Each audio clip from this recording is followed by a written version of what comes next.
Well, October lived up to its side of the bargain in being the scariest month.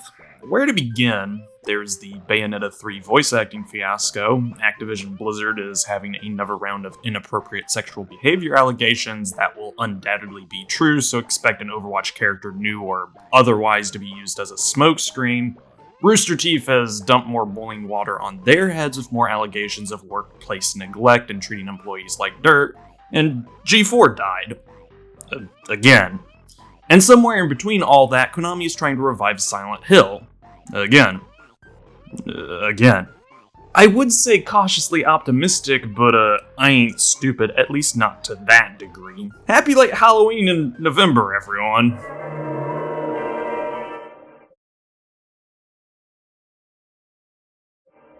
Picking up where I left off from last time, Silent Hill 1 was an immediate success. Lightning in a bottle, little engine that could. Team Silent proved to Konami that they were able to punch above their weight despite the company's best efforts to wrap red tape around them and the crunch. So of course, what better way to reward a hardworking team than to put them back on the grindstone for another entry?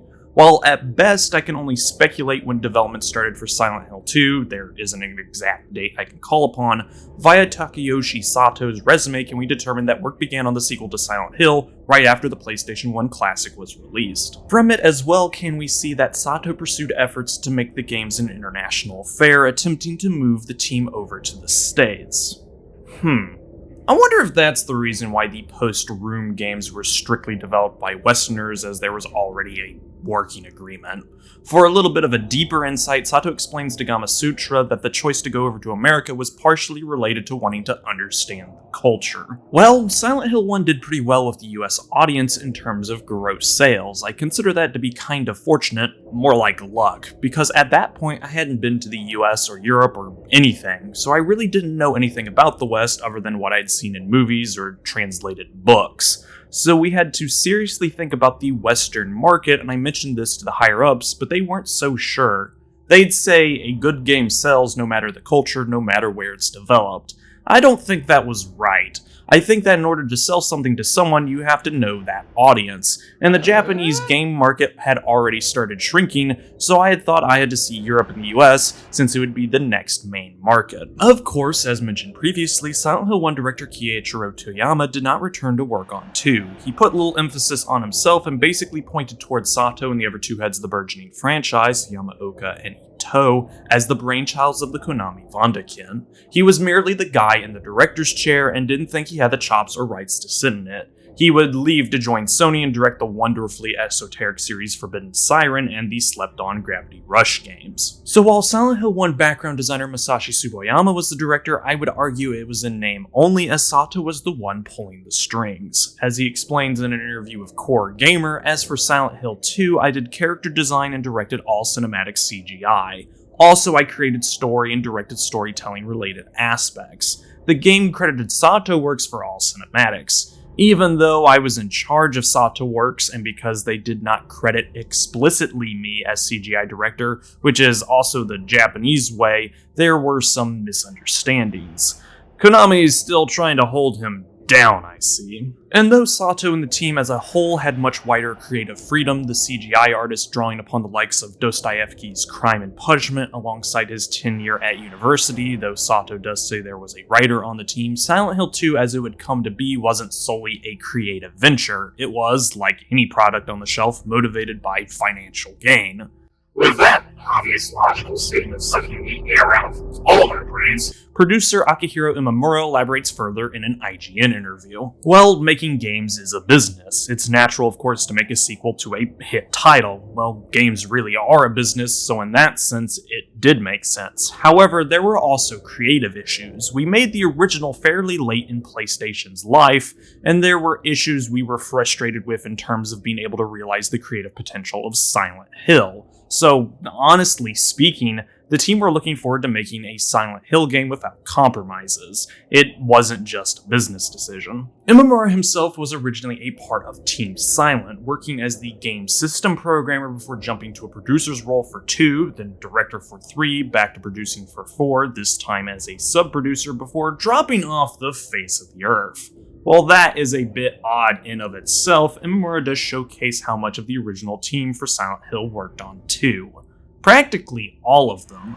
Despite some changing of positions, Imamura mentions in that same interview that he was originally director before the game took shape, Team Silent had to actually hire more people to get the job done. A team of 20 expanded to 50 as the hardware limitations of the PlayStation 1, as Silent Hill 2 was chosen to be developed for the PlayStation 2 and later Xbox, was no longer holding them back, but the size of the development limited the scope. Second game in the franchise, and it was already becoming multi-plat, but on this end it was from a marketing standpoint. From an issue of Edge magazine, number 91 to be exact, that I can't pull up as no one scanned a digital copy and I have to settle on paraphrasing Wikipedia. Imamura stated that since the PlayStation 2 was in the limelight and the specifications of the GameCube and Xbox were unknown at the time, the marketing side of Konami wanted Silent Hill 2 to be on the greatest thing ever since sliced bread. And who could blame them? But before I can go and slobber over the PlayStation 2's knob again, an activity I readily do because no other console will ever be like it, and Konami did decide to pick the Xbox as well for simultaneous development, Silent Hill 2 did have an advantage over its predecessor in a few areas. One of them story. Seeing as the sleepy town no longer had to be built from the ground up, Team Silent could explore more themes and ideas since the backdrop was set in stone. Sato says as such in an interview with IGN. Making Silent Hill, we just thought about making something horrific first and then worked on the plot. Generally, we'd make the scary environments first and then make a story to fit into those environments. So when making Silent Hill 2, we already knew roughly what the environment was going to look like so we could build the entire story before designing the game. We think that this makes the town of Silent Hill a more realistic place overall. This allowed the team to go a bit more out there as a result. The likes of David Lynch still a hard reference point as established by Toyama, but added into the mix now was a sprinkling of the master of body horror David Cronenberg and Irish-British figurative painter Francis Bacon. This is where the Jacob's Ladder influence comes into play, as Silent Hill 2 is aiming even closer than 1 towards the philosophical roots of horror. I.E., the opening text that introduces Silent Hill as a franchise. The fear of blood tends to create fear for the flesh. That lingering specter of abstract surrealism layering on top of metaphors and symbolism, paired with a rusty and bloody veneer, would become the staple of Silent Hill going forward after 2. Going back to that same IGN interview with Sato, he states that the team were trying to combine horror and a dramatic story. Obviously, we want to scare the player, but we'd also like if the player were to cry at some of the more emotional scenes. Imamura adds fervor in his interview with the website as well. There's more to the story, it's a more complex and deeper experience, and it's just more immersive and disturbing. In the first game, you're fighting an evil, but in Silent Hill 2, the character will reflect that evil. It's hard to explain without spoiling the story, but there's a hint. These are hard questions. It is also for 2 that Masahiro Ito would become the main creature designer for Silent Hill, conjuring up the likes of Pyramid Head and other famous monsters that the series can't really escape. Homecoming and Revelations 3D. His comment makes a lot more sense with the bastardization of Silent Hill post-4. Origins, the first game developed by a strictly Western team, had the Butcher. The Red Pyramid thing has a cameo in Homecoming for some reason. Both entries have nurse enemies, and Downpour has Tick. The Talk. Clarkson himself, the Boogeyman, another expert of the Pyramid Head, and the flagrant uncariness of Konami. All that aside, as that is way further in the depressing future, what Ito wanted to capture for the cast of monsters that would haunt the sleepy Maine/Pennsylvanian town was a form of twisted humanity.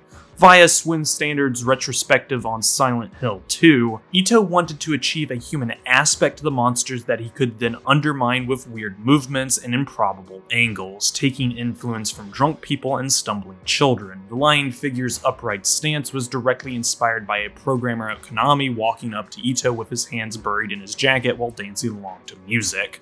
A phrase given to Ito to keep in mind when designing was soured flesh, which might as well be the catch of the day within the dreary New England landscape. It added another dimension to many of the monsters, as while their appearances were human enough, that enough was in the pit of the uncanny valley. Sex became a bullet point, with the cast of creatures falling into two camps: overtly masculine and overtly feminine. The likes of the bobblehead nurses with their visible cleavage standing beside Pyramid Head's aggressiveness tapped into a deep emotional reservoir native to us. In the Making of Silent Hill 2 video, Sato comments on this angle with, "Psychological horror has to shake humans' hearts deeply. Shaking people's hearts deeply means uncovering people's core emotion and core motivation for life. Everybody's thinking and concerning about sex and death. Everything. And if we want to scare or shake or touch the users or spectators, then we have to think about sex and death deeply." Eros and Thanatos would become recurring ideas, the Greek gods codified as symbols of life and death, the cycle of living and how horrifying either extremes can be. Yamaoka was still in charge of the sound direction, as mentioned earlier when I brought up the heads of Silent Hill, and out of all the members of the team, his job changed the least. If anything, he acquired a bigger sound library to play with, incorporating many real-world noises such as footsteps on glass to capture the realism of Silent Hill 2. That said, he still composed a number of audio tracks for the game while perfecting the game's ambience, stating in the Fun TV Making of video that the job of a sound designer is not just to create sound, so to speak. We also have to know how to use silence. I think that selecting moments of silence is another way of producing sound. Making the rounds at the March 2001 Tokyo Game Show on both the PlayStation 2 and Xbox, Silent Hill 2 hit store shelves first on the Sony console in September and November of 2001 for America/Japan and Europe respectively, while the Microsoft console saw Silent Hill 2 come to it in December 2001 for America, February 2002 for Japan, and October 2002 for Europe. While the PlayStation 2 copy was the regular edition, the Xbox rendition was the full experience, each region receiving a different subtitle for the complete edition: Poem of the Last Moment in Japan, Inner Fears in Europe, and Restless Dreams in North America. This was then backported to the PlayStation 2 as the Director's Cut/Greatest Hits version, subsequently seeing a PC release in 2002. 2, 3, and 4 of The Room would later be bundled twice. Once in 2006 for Europe and Japan as the Silent Hill Collection for PlayStation 2, then worldwide on the PS Triple and Xbox 360 in 2012 as part of the disastrous HD Collection. In a bit of a preference for this video, the version I played was the PC Enhanced Edition, a sorta overhaul fan-made patch for the PC copy of 2 since it is now considered abandonware. This choice was partly out of spite for Konami, as the technical easiest way to play Silent Hill 2 is via the piss-poor collection, which I ain't paying for a variety of reasons, as it is a lesser product due to the loss of the source code causing glitches and other nasty side effects that make the game worse. I don't want Konami earning a cent from me, and the redone voice work for the remaster hurts the overall tone, or PlayStation 2 emulation, which has its own foibles. Button sensitivity the main one, and partly because the amount of effort put into the Enhanced Edition is quite ludicrous. While I won't run down the contributors of the mod, link below is the credits page for the Enhanced Edition, as these guys/gals/what have you are the real heroes of playing Silent Hill 2 in the modern era.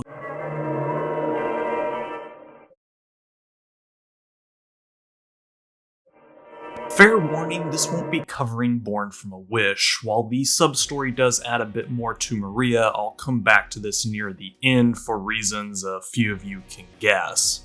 That said, our tale opens up right in media res. An unnamed man who we will learn to be James Sunderland is having a good ol' stare at himself in a dilapidated bathroom. Apparently he's looking for his wife Mary in Silent Hill.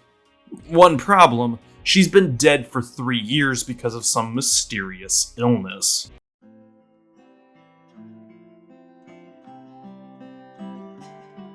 I got a letter. The name on the envelope said Mary. My wife's name. It's ridiculous. Couldn't possibly be true. That's what I keep telling myself. A dead person can't write a letter. Mary died of that damn disease 3 years ago. So then, Why am I looking for her? Our special place. What could she mean? This whole town was our special place. Does she mean the park on the lake? We spent the whole day there. Just the two of us, staring at the water. Could Mary really be there? Is she really alive?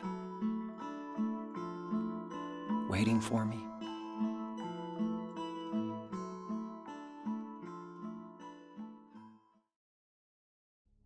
Yet a letter written by her tells James that she's waiting at their special place within the town. Figuring that she might mean Rosewater Park, the two did spend an entire day there doing nothing, James has to cross through the cemetery as Silent Hill shenanigans are already afoot, what with the dense fog, blocked roads, and strange noises in the distance. James isn't the only visitor to the rundown village either, as crossing through the graveyard sees him run into Angela Orozco, who is also looking for someone. Her mother.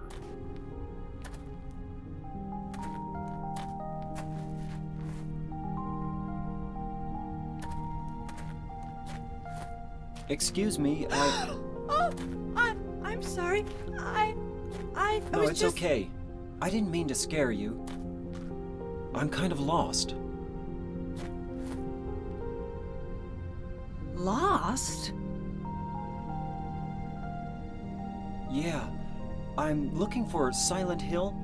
Is this the right way? Yeah.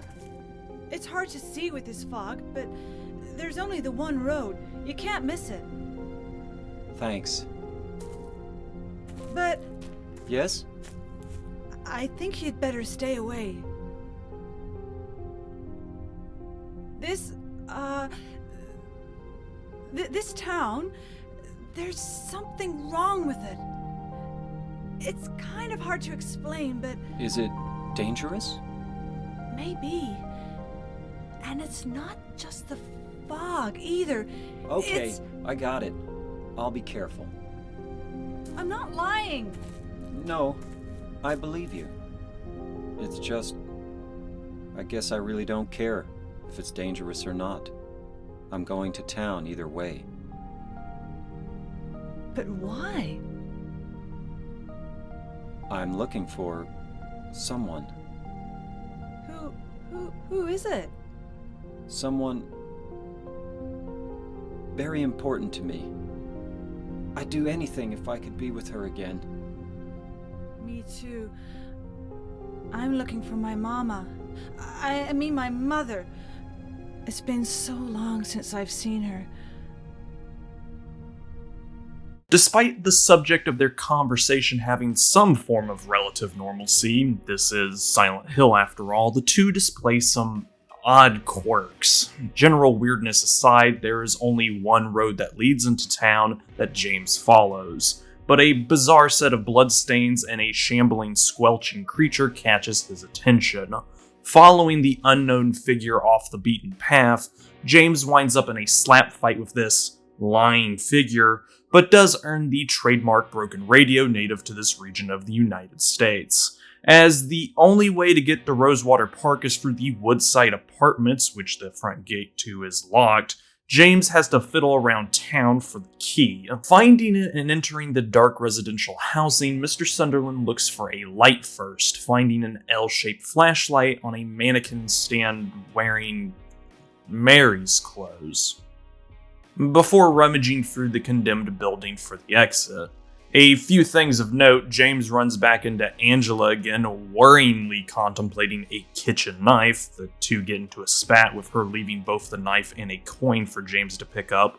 There seems to be a little girl running about town as she kicked a key James is going to pick up from behind some bars. Her name is Laura. There's a man puking in a toilet named Eddie, who, while seeming nice, has a bad case of declaring his innocence to complete strangers, and a great knife-wielding red pyramid thing is stalking the halls. Oh, and a local man by the name of Walter Sullivan was arrested for the murders of 2 children, declaring that the Red Devil, no relation to Pyramid Head, made him do it. He killed himself in prison with a spoon.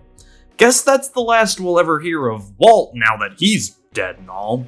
Whatever's up with that butcher smock wearing executioner, it really doesn't like James as it tries to prevent him from leaving the apartments. A few handgun bullets to the metal dome later, that don't do anything besides annoy Pyramid Head, as it seems like his headgear of choice is causing him more harm than James's attempt to damage the creature. James finally exits the apartments shaken up, but no worse for wear. All it takes is for Laura to accuse James of not loving Mary to throw that out the window, and in his bid to chase after the little girl, James reaches Rosewater Park. Indeed, there was someone waiting for James, but it wasn't Mary, only her body double Maria. Mary?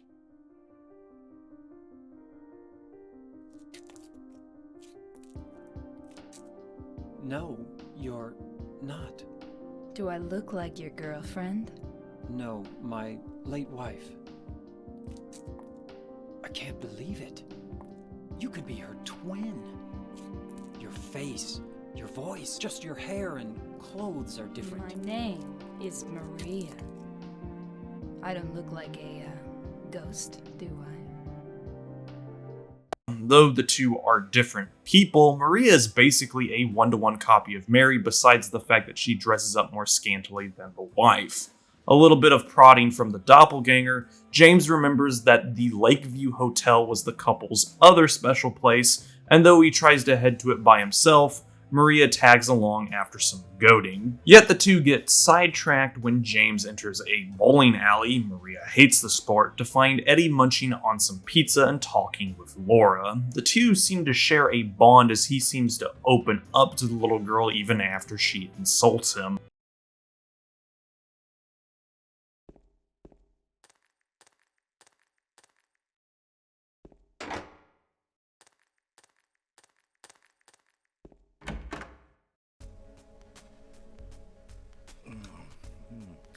So what'd you do? Robbery? Murder? Nah, nothing like that. Huh! You're just a gutless fatso. What'd you have to say that for? I thought you said the cops were after you. No, I just ran because I was scared. I don't know what the cops are doing. But if you did something bad, why don't you just say you were sorry? Well, I guess I run away a lot too. It's no good. They wouldn't listen.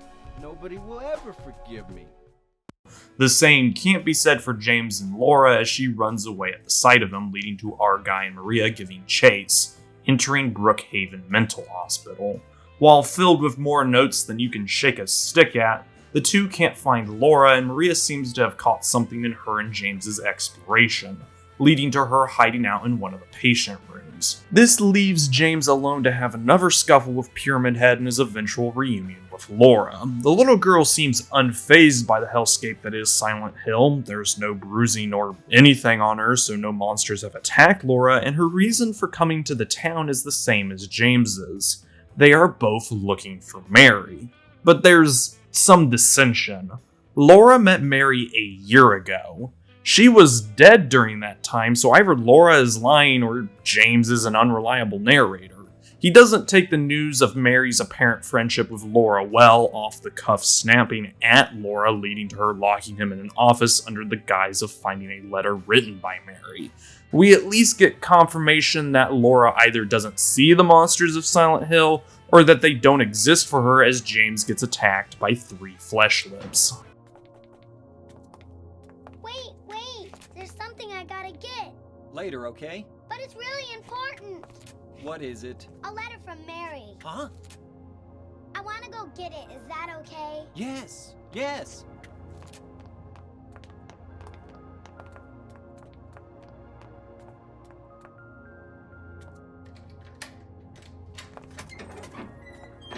Come on, hurry up. Is it in there?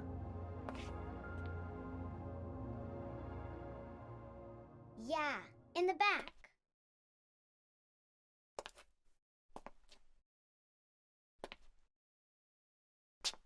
What are you doing, Laura? It's further back in the desk.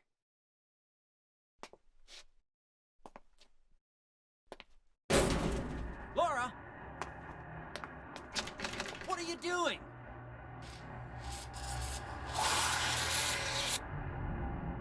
Ha ha, I tricked you. Open the door, Laura. Why should I? I'm a liar, right? Want me to open it? Huh? Huh? Do ya? What's the magic word? Laura? Okay, I guess I won't open it.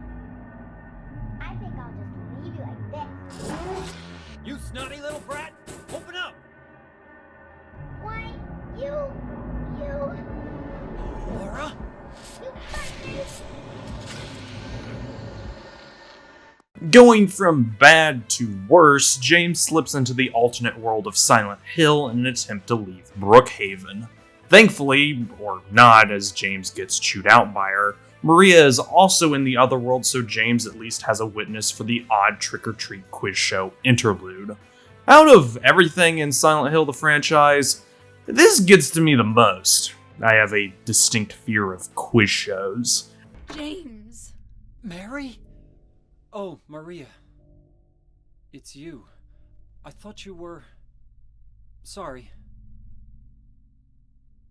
Anyway, I'm glad you're alive. Anyway? What do you mean, anyway? You don't sound very happy to see me. I was almost killed back there. Why didn't you try to save me? All you care about is that dead wife of yours. I've never been so scared in my whole life. You couldn't care less about me, could you? No, I Then just... stay with me. Don't ever leave me alone. You're supposed to take care of me.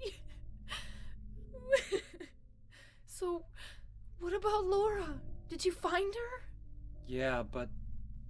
She ran away. We've got to find her. Well, that's the last of our questions. Have you got it all figured out? When you know the answers, head to the storeroom on the 3rd floor to collect your prizes. But be careful if you're wrong. Well then, everybody, thanks for tuning in. See you again sometime. Bye-bye.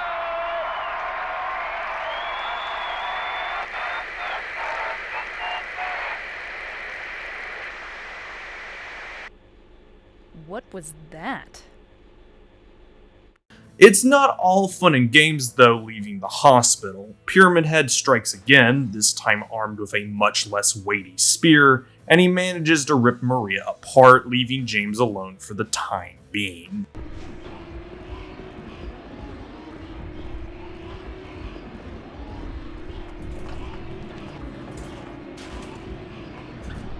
Open up!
With Nathan Avenue closed down and the only words guiding James pointing him towards a hidden key at the park, he finds himself venturing through the Silent Hill Historical Society and Toluca Lake Prison as his means of reaching the hotel.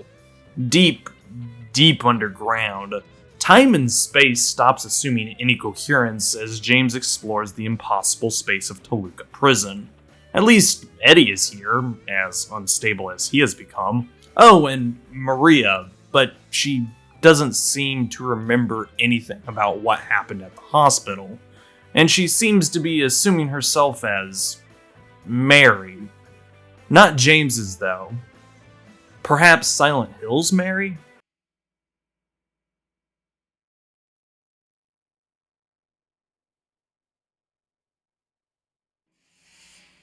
You're alive! Maria, I thought that thing killed you. Are you hurt bad? Not at all, silly. Maria? That thing, it stabbed you. There was blood everywhere. Stabbed me? What do you mean? It chased us to the elevator, and then... James, what are you talking about? Just before! Don't you remember? James, honey, did something happen to you? After we got separated in that long hallway? Are you confusing me with someone else? You were always so forgetful. Remember that time in the hotel? Maria? You said you took everything, but you forgot that videotape we made. I wonder if it's still there. How do you know about that? Aren't you Maria? I'm not your Mary. So, you're Maria?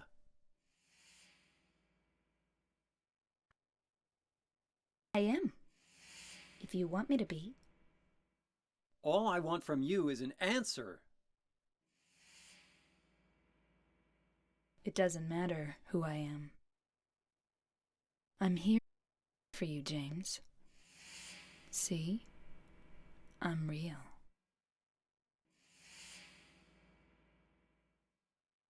Don't you want to touch me?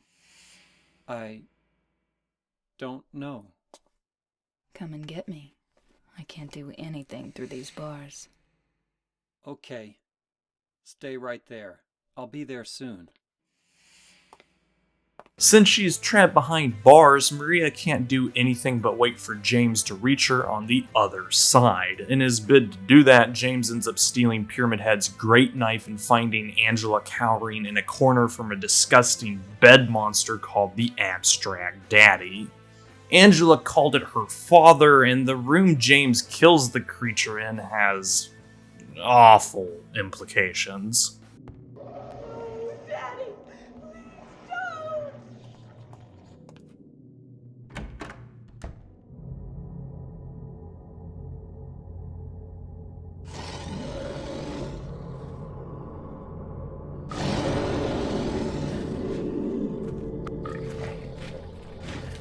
Like before, Angela and James get into a spat, confirming what was already assumed. 0 for 2 with women, James finally reaches Maria, who's lying dead on a bed due to some sort of illness. At the end of the catacombs, another graveyard is found, this one listing out people who we recognize. Walter Sullivan, Eddie, Angela, and James. Entering his own grave, James exits into a meat locker and confronts Eddie, slamming the great knife down onto the poor sod. Despite the severity of the action, James seems unfazed by killing Eddie as he leaves the locker, taking him to the docks. Rowing a boat out to the Lakeview Hotel, James runs into Laura again, who provides him with a letter from Mary.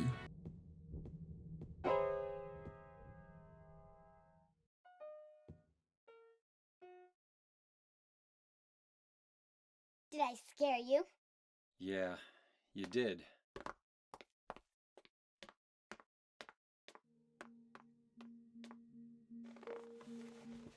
You're here to find Mary, aren't you, James? Well, have you? No. Is that why you're here too? She's here, isn't she? If you know where she is, tell me. I'm tired of walking. I wish I knew. But she said it in her letter. What letter? Wanna read it? But don't tell Rachel, okay? Who's Rachel? She was our nurse. I took it from her locker.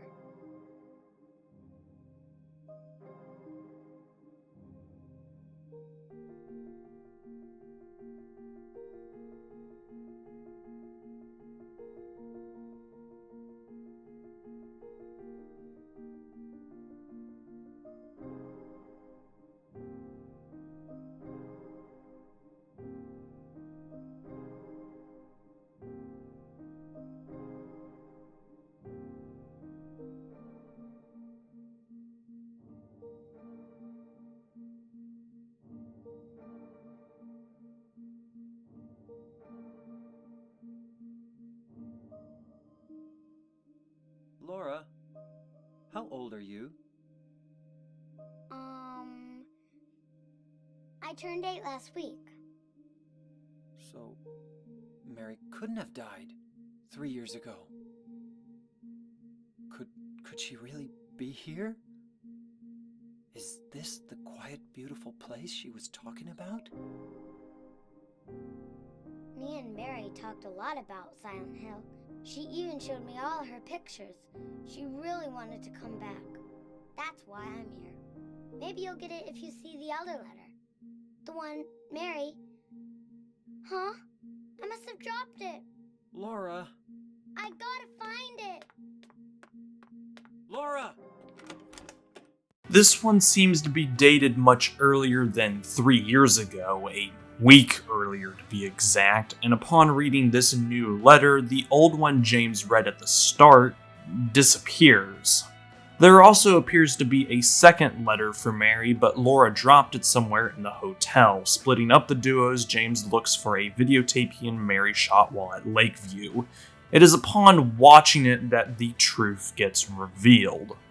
James killed Mary via smothering, not some illness catching up to her, though she was suffering from a terminal disease.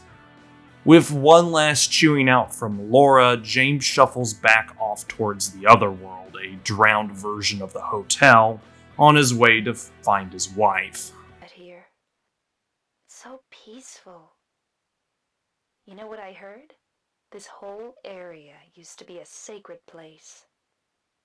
I think I can see why. It's too bad we have to leave. Please promise you'll take me again, James.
Mary.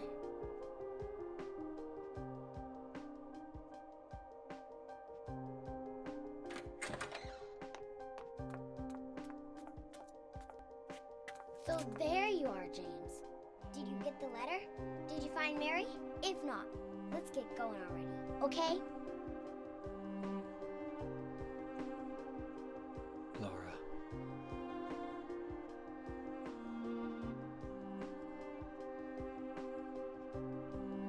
Mary's gone. She's dead.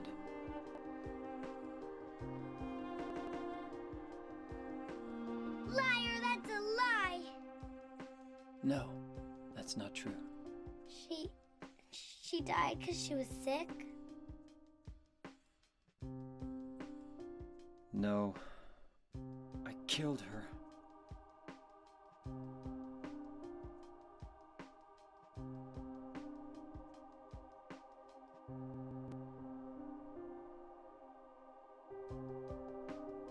You killer! Why'd you do it? I hate you! I want her back! Give her back to me! I knew it! You didn't care about her! I hate you, James!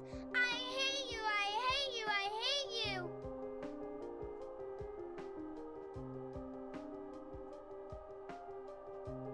She was always waiting for you. Why? Why?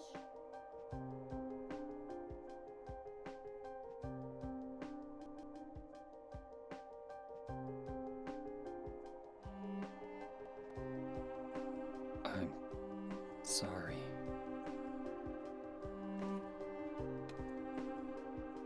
The Mary you know isn't here.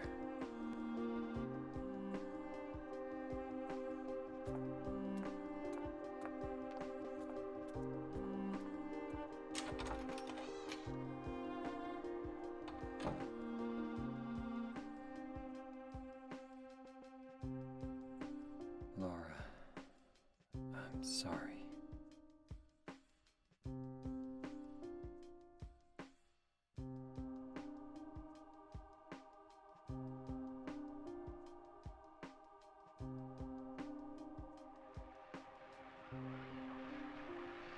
James, where are you?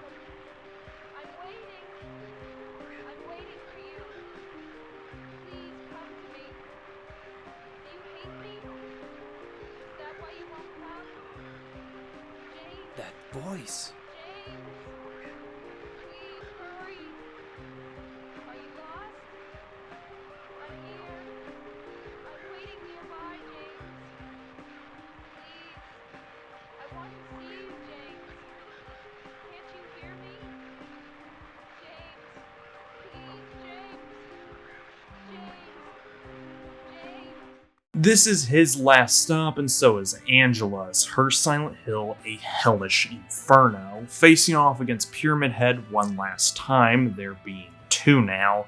James travels down one long corridor where we hear the assumed last conversation between him and Mary. Mary? What do you want, James? I brought you some flowers. Flowers? I don't want any damn flowers. Just go home already. Mary, what are you saying? Look, I'm disgusting. I don't deserve flowers. Between the disease and the drugs, I look like a monster. Well, what are you looking at? Get the hell out of here. Leave me alone already. I'm no use to anyone.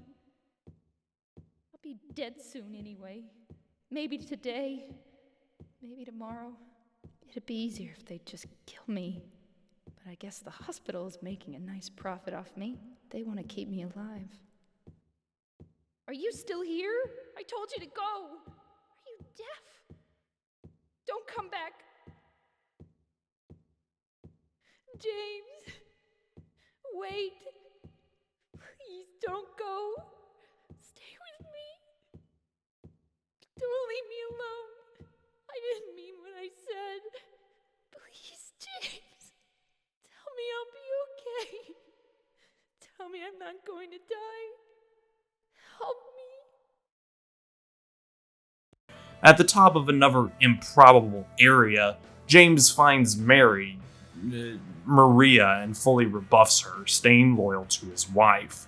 Transforming into a hideous parody of Mary, Maria is struck down by James wielding the heavy blade of the great knife, and then we flash back to before the events of the game, where James and Mary, I'm assuming that this is a hallucination of her talking, as this version of her hands James the fake letter, have one last talk.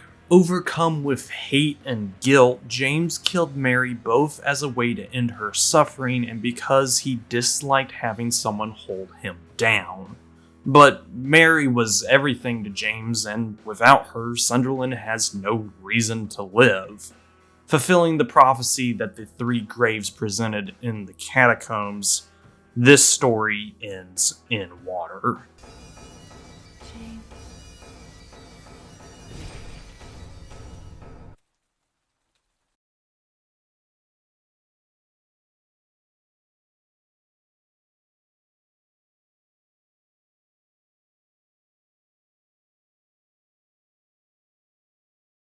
Mary? James.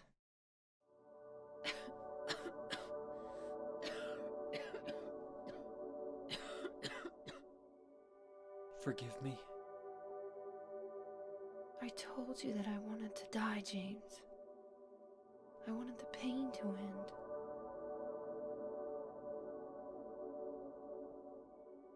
That's why I did it, honey. I just couldn't watch you suffer.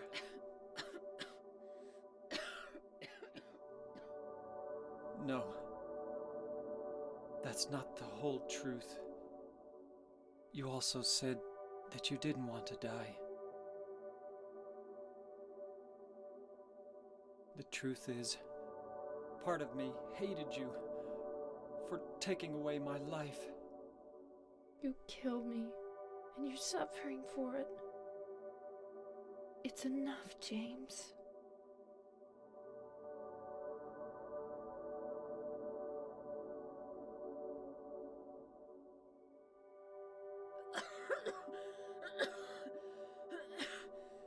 Mary? James.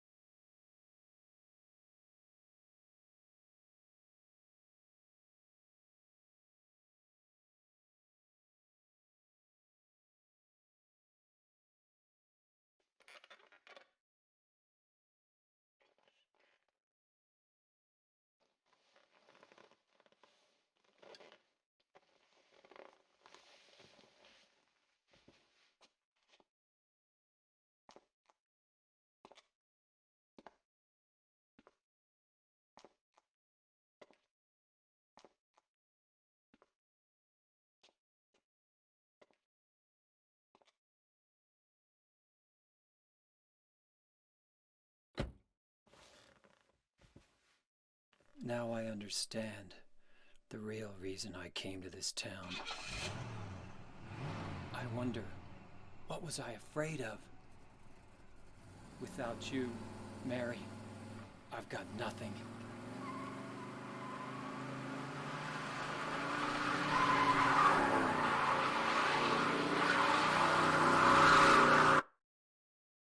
Now we can be together. Due to the nature of there being multiple endings, my analysis will strictly focus on the one I acquired within the main playthrough that was used for story recap. This is mostly because Silent Hill 2 doesn't have a confirmed ending. Kinda. The novelization of 2 uses a specific one. Konami themselves have stated that there is no official ending, while members of Team Silent have either dodged the question or hinted towards their preferred choice. The Room also hints towards an ending seen as James's father is a character in that game. As such, I won't beat around the bush. This analysis will highlight the game under the in-water lens. For the tale of Silent Hill 2 is an inverse of 1. As opposed to overcoming the horrors of the world, this is about being overcome by them. But before I get to the implications and explore James Sunderland's psyche, the Silent Hill this time around takes on a more bleak appearance. While 1 featured the eponymous location as a dwindling resort town suffering an ongoing drug and cult problem, 2 dives a bit deeper into the major populace that chose to develop the land. There is no hard mention of cults or God within 2 outside of 1 ending. At best, we get a few references here and there to the Order, like with some symbols carved in certain spots or assumed relations. That goes more off of what 3 and 4 brought to the table, so this is retroactive in nature. What we do get, though, is a somewhat comprehensive history of the village, both past and present, and it ain't a pretty one. For starters and ease of readability, listenability, let's start modern and work our way back, our first stop having a much larger role in the room. Walter Sullivan. While here he's more a bit part player than serving as the main villain, his name does have importance, at least to the townsfolk of Silent Hill. He's a resident, or at the very least related to the area. The acres of Silent Hill are confusing geographically as the town is residentially. Walter is that first real peer behind the veil.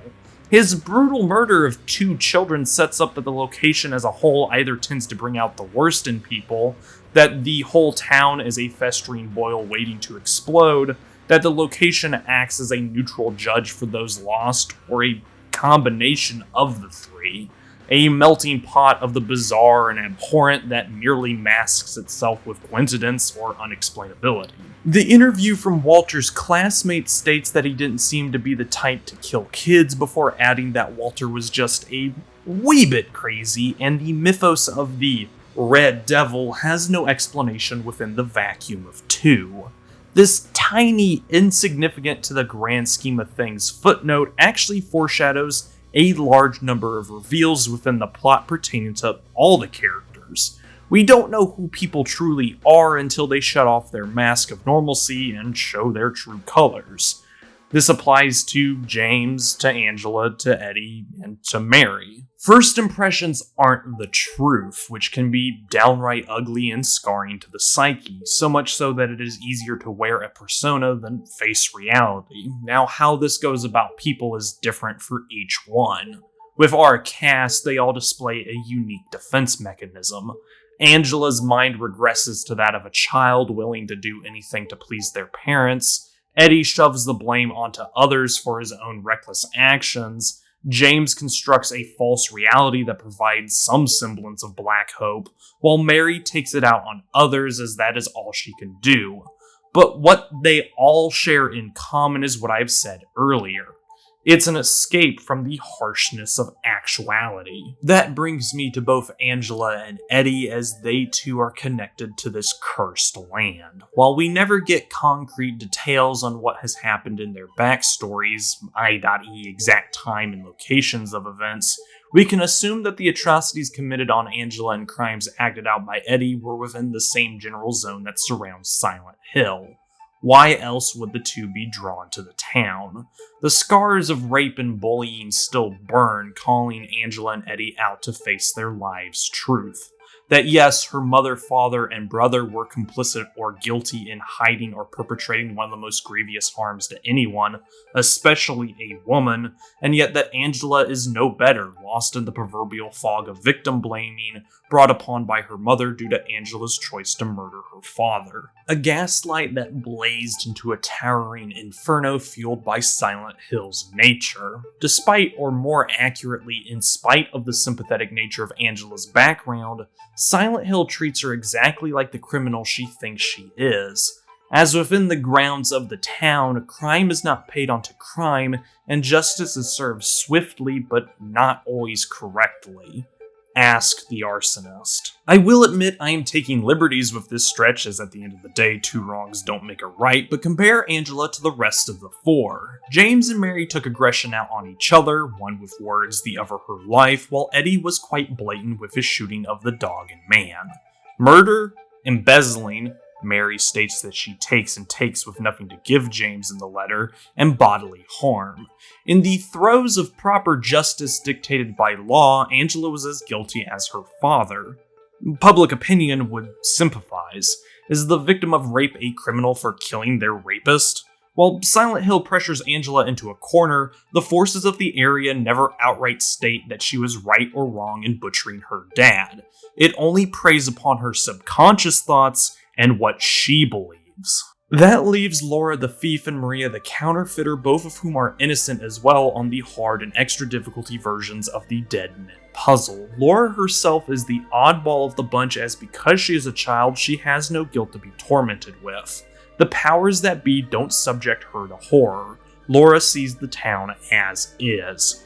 Now, whether this is represented by her existing outside the fog world is indeterminable. Recap, there's the real world, which I assume is where Laura actually is, the fog world, which acts as a station for those under the influence of the region, and the other world, which is the dissociative realm wherein reality and fantasy blend, but it is made crystal clear that Laura doesn't witness any monstrosities because of her lack of baggage. If anything, her act of thievery can barely be called as such, more apt to call it pranking.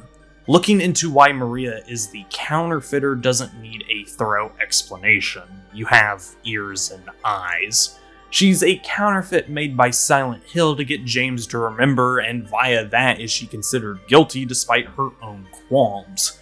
Maria has self-awareness and is forced into her role that she has to play. Maria has no choice. All that leaves is the kidnapper, the innocent and the easy version of the puzzle, and the swindler, neither of whom have any clear representation from the main cast. Sorry for the hard tangent, it's that the inclusion of fire within the brief instance James crosses into Angela's world really brought to mind the correlation between the dead men and our main cast of 6, as there is an unstated acknowledgement that Angela isn't fully right nor wrong for acting as she did. Meanwhile, Eddie's explosive rage lacked any guidance or purpose, and ultimately was hollow against the vapid name-calling, as shooting a dog and man didn't ease the anxiety, only making it worse by pairing it up with obsession. While social graces are a construction of the collective unconsciousness that do unjustly label those outside the norms with demeaning epitaphs, stupid, fat, ugly, they are not the be-all, end-all. Society itself, nor the unrealistic standards it applies to common folk, determines who you or I are as a person. We ourselves are responsible for piecing together who we are. At his core, Eddie's probably the second most innocent character next to Laura. The fact that he's the only one with a personable relationship with Laura is a subtle cue that he isn't all doom and gloom.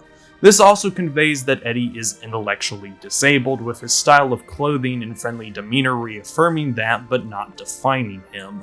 Eddie's sole character trait isn't that he's handicapped. He's just as multifaceted as the rest of the cast. Yet this wrinkle makes him the topic of ridicule by the people of an early 2000s world, as he lies outside of what is considered normal for the era. A fitting Job, and much like the Lawnmower Man, Eddie takes his frustrations out on those who wronged him once pushed far enough. But absolute power corrupts absolutely. It stops being about wanting others to treat you with respect and becomes inflicting the same pain they caused you. Eddie stooped to a lower level, akin to treating a symptom, the bully, instead of the disease, the world's unfair perception of him. And thus we reach Brookhaven. While Alchemilla was the general hospital that played up the general fear of sickness, Brookhaven is the mental institution that showcases how disparaging it can be to suffer from what can be considered an invisible illness. While I do think Toluca helps paint the past of Silent Hill in much wider strokes, a former Civil War prison turned execution grounds for those unlucky to wind up in the halls, really expressing how deep the type of punishment that goes on in the town runs, Brookhaven's staff is at best indifferent to the plights of its patients, and at worst encouraging their downward spiral. Nothing says that we care about you like locking you up in an enclosed padded cell so that you can bash your head against the wall bloody raw. And then there's the way you get to that room, which is essentially recreating one of the patient's suicides, this one representing the person who jumped off the roof whose diary you can read. While entirely optional, in fact reading it adds points to the in-water ending like with examining Angela's knife, it, alongside the doctor's journal and imprint on carbon paper, flesh out Brookhaven. The repeating lines of the imprint have always stood out to me the most out of all the documents within the institution, as it highlights how even the sufferers don't have a clear grasp on what is happening or who they are. That overwhelming emotions can create a metaphorical hole that sucks in reality. That the chains of guilt, sadness, what have you can sap all meaning from life to the point that you are no longer yourself, merely a caricature in the shape of you. Doesn't that sound exactly like all the other people I've mentioned beforehand minus Laura? Mary describes James as somewhat surly but having a good heart. Mary herself isn't completely venomous and was afraid, while Angela and Eddie are at least the bare minimum well-intentioned people that have been dealt a bad hand. Hard trauma changes a person for better or worse, and in the case of the latter, you have to work that trauma out, otherwise it will consume you. The doctor's journal expresses that anyone can be a victim. Mental anguish and recurring guilt is a disease that knows no boundaries. You can be the richest man in the world or a traveling vagabond and come down with a crippling case of mental sickness. To paraphrase a mortal technique in a separate context, white, brown, yellow, and black color is not restricted. You have a self-destructive destiny when you're inflicted. What gets me is the later portion of the journal, but sometimes I have to ask myself this question. It's true that to us, his imaginings are nothing but the inventions of a busy mind, but to him, there simply is no other reality. Furthermore, he is happy there, so why, I ask myself, why in the name of healing must we drag him painfully into the world of our own reality? That last sentence is the one that strikes the chord for me, as I think it underlines an aspect of recovery that is the hardest to talk about. There will be pain on the path to getting better. I don't feel too confident in using real-world examples for this especially touchy subject, so the best example I can put forward here is James in the Leave ending. The most optimistic of the three basic endings, Leave sees James triumph over his guilt and come out the other side a better man. While the memories of the past aren't forgotten, nor the pain they inflicted, they're no longer controlling his life, and James can finally get started with rebuilding what was destroyed. And this is where I once again bring up that how everyone responds to negative thoughts and emotions is varying. Back to the journal, we never get any context on this unnamed patient, but what isn't to say that this is their defense mechanism against trauma. Just because someone acts or seems like they're in a better place doesn't mean they are. Outside looking in can't provide all the details. This has always been the crux of mental or emotional anguish or guilt. Unlike, say, a physical virus, the tells of these types of disorders don't make themselves known either all that well or can be easily hidden. James is the best example of that. He seems like any regular guy who has lost his wife only for the truth to be revealed as he dives deeper into his own subconscious. In the same breath, these afflictions are on a more personal level. This isn't like suffering from the flu or a cold where you take a few hits of Tylenol, chug Gatorade, and veg out on the bed for a number of days. Recovering from mental or emotional torment is a process. There's no switch that you can flip to make things all seem better. You have to adjust aspects of your life. While I said earlier I wasn't going to get all personal with real life examples, that's because I don't like speaking for others. I will be honest, I do suffer from anxiety, and for a long while I did not do anything about it, leading to a massive panic attack Christmas of 2021 that still plays on the mind. I now have developed a slight fear of long distance driving because of it. It was the worst I ever felt in my whole life, and I knew that if I didn't do anything, I wouldn't get better. And now I'm in a much better place in my life than beforehand, all because I finally decided to speak up and get the help I needed. Again, I won't say my life is perfect. I have ups and downs on the productivity and the mental front, but that just comes with dealing with something like this. It's taking that first step that matters the most, which leads me back to the journal. We don't know if that patient wants to get better. Perhaps the allure of the fantasy world is much greater than the pain of wanting to get better. Just like how Angela believes herself to be guilty and Eddie becomes warped by power, it is the perception here that is key. The doctors perceive the patients as either lunatics or unneeding of care, thus they let them rot away, much like how the wardens of Toluca perceive the inmates as guilty and unworthy of basic treatment. While Toluca was born out of the same cloth as Brookhaven, both were developed out of Civil War facilities, the harshness of the prison is more apparent compared to the hospital, as its origins was as a Civil War POW camp. The takeaway here being POW. Wartime, regardless of era, brings out the worst in people, and thus when your perceived enemies are in your clutches, your morality goes out the window. Simple facts like the POWs having the same thoughts, feelings, and ideals as you matter little. They are the enemy. Thus, they are undeserving of mercy and should be punished as the guilty should, even if their guilt is either non-existent or self-imposed. Feelings of guilt and actually being guilty are on the opposite sides of the board. You can be completely innocent and still bear the weight of guilt, as well as vice versa.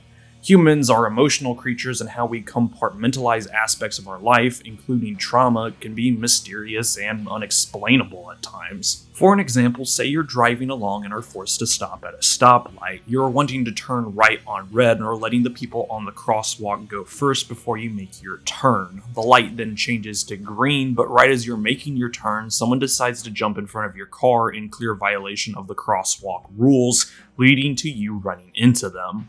Are you guilty of a crime? No, because the person willfully put themselves in danger by jumping in front of your car when you had the right-of-way.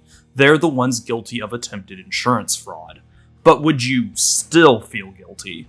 That's where this dilemma becomes tricky. By the letter of the law, you are innocent, but then why should someone innocent feel guilty? That's the concept that Toluca weaponizes, particularly in all versions of the Dead Men puzzle. Each of the innocent criminals had their crime thrust upon them, which we can assume led to feelings of false guilt. What happens to each of them is different during their imprisonment, but I'll always linger on what happened to the arsonist. A confession was beaten out of him. Very witch hunty of Silent Hill, which is par for the course with the town. An admission of guilt disregarding the means and methods of why someone might presume themselves guilty is the same to Silent Hill as someone found properly liable. Damned if you do, damned if you don't, as when the old townies found you guilty, you were. That's why Pyramid Head is this manifestation of pure aggression. He's the judgmental will of Silent Hill that punishes the damned. The Great Knife is a manifestation of heavy guilt dragging behind a person and keeping them down. It's a powerful tool, as guilt is a powerful emotion. It can be directed at your opponents as much as it can be directed at yourself. Now, how much Pyramid Head is a punisher born from the depths of James's mind in connection to the history of Silent Hill does have some interesting angles to it, as Mr. Sunderland does proclaim that he needed the Red Pyramid to castigate him for his weakness, but the appearance of the Misty Day of Judgment photo does call to attention that Head might represent more than what he does for James. Not for the town, mind you, but for those who look upon the photo. We all have our own Pyramid Head. The likes of what James sees conjures up images of sexual repression, objectification, and aggression. And while we know Angela joins in on that imagery with the abstract daddy, James's version of it isn't what Angela sees. It symbolizes Angela's father and brother for her, but to James it hits closer to an entrapped Mary stuck in her bed, akin to the lying figures or flesh lips, as both pertain to bound imagery, what with the lying figure stuck in a cloak of its own flesh, or the flesh lips having a wire frame surrounding their bodies. Eddie's problems are far off on the other side of the scale, as his hit closer to violence as opposed to Angela's more sexual nature, or James's mixture of the two. It isn't a coincidence that all of them share Eros and Thanatos, sex equaling life and violence equaling death. Yet that makes me wonder what Angela and Eddie would see if they looked at the Misty Day of Judgment photo. Who is their Pyramid Head? Was the Red Devil Walter's? The scariest part about this is that we'll never know. Sometimes life doesn't pan out the way we think it will. Which brings me to James Sunderland. Conflicted is the main word I would use in describing him. He for sure killed his wife Mary, but for what reason is unknown except to the man himself. The ambiguity is purposeful. Was James selfish or not? I can call him a killer, a murderer, every label under the sun, yet that won't reveal the truth or reasoning.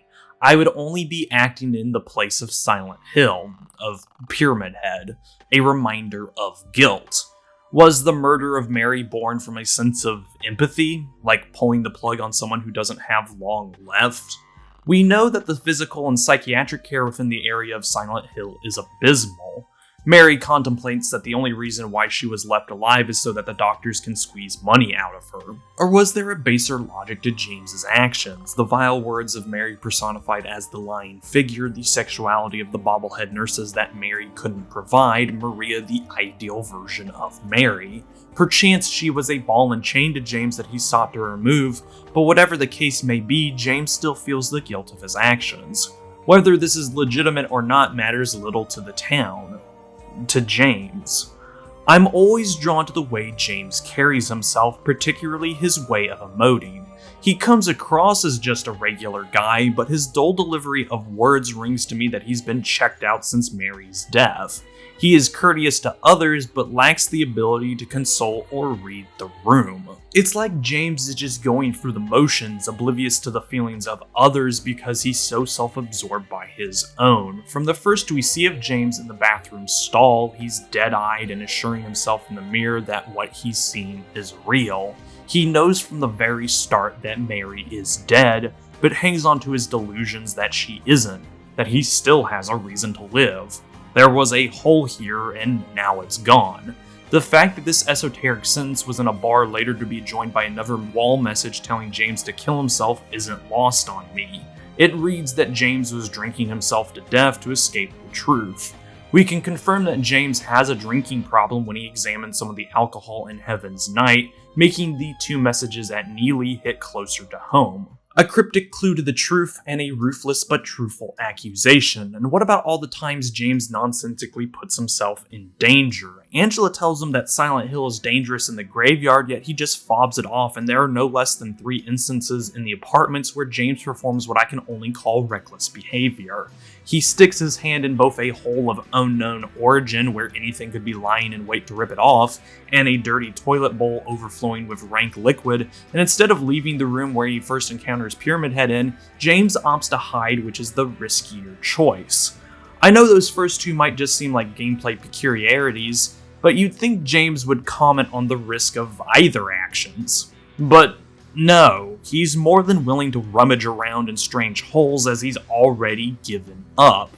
Sure, fine, whatever, if this kills me, good, is the kind of mentality I get out of this. Speaking of holes, James is also a-okay with jumping down into them even when he can't see the bottom. This isn't blissful unawareness or ignorance, it's willful apathy, that maybe if he doesn't reach the bottom at all, great. And what's more, James's final conversation with Angela reads more as James trying to convince himself that he won't self-destruct, rather than trying to dismiss Angela's rightful claim. He sounds so unsure and quiet as if he was caught with his pants down. He already took Eddie's life and was practically unfazed. What's to say that James doesn't view himself under that lens? And that in of itself is another tally in the in-water column. Of all who enter Silent Hill, only Laura is the one who comes out. The 3 dugout graves and a little bit of extra for James as he finds himself dead in the apartments are as unsubtle as an atom bomb, and that's the point. Angela, Eddie, and James don't have a bright future. They were never meant to overcome what troubles them, a sad fact of life that can and does happen. Not everyone sees the light at the end of the rainbow. Sometimes the guilt and trauma is too much to bear and you get drowned by it. Silent Hill 2 never goes out of its way to condemn or applaud this fact. It only examines this under a neutral light. People are people, simultaneously sympathetic and sometimes the cause for their problems. James embodies this with his Silent Hill a dreary, soggy nightmare. His world is reflected back at him, the subject of water coming through in all the creatures he faces. The recurring thought of maybe I should drown myself at Silent Hill staring right back at him. From the lying figure to the deformed Mary/Maria to even Pyramid Head himself, there's a slick sheen across all the monsters, as if they've been swimming. This pairs with the discolored flesh of them all, a regular occurrence for water decomposition.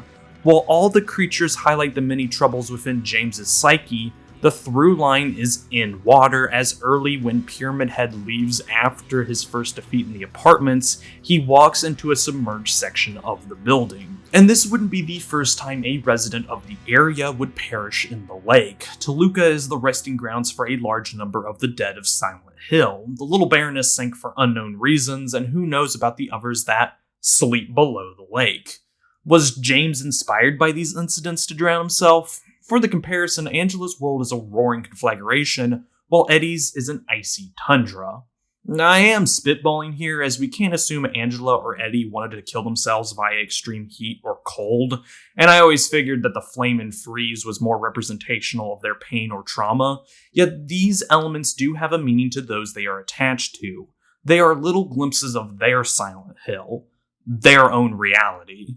As at the end of the day, we are all subject to the whims of our faults, feelings, desires, and emotions, And whether we come out on top or not is determined by how we handle them.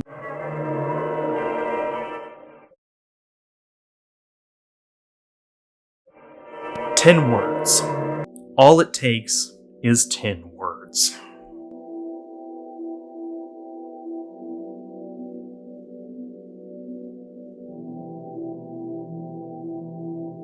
In my restless dreams, I see that town, Silent Hill. You promised you'd take me there again someday, but you never did. Well, I'm alone there now, in our special place, waiting for you. Mary's opening serves as a perfect introduction to what the game will provide on the presentation front. It always confounds me that people, both past and present, have said that Silent Hill 2 has bad voice acting. I feel that when people say this, they're looking at it from a supposed objective viewpoint that notices the odd spacings in spoken words, the strange inflections, and all that. What this fails to recognize is that Silent Hill 2 wants to present itself as disconnected from reality, that all the characters act and sound strange because of the ambiguity of the whole entire situation. What stands out as real, what stands out as not, that sort of thing that I was going on and on about within the story analysis. The perception of reality and how some people might seem normal but are in fact not. Coming at this with an objective lens removes the context.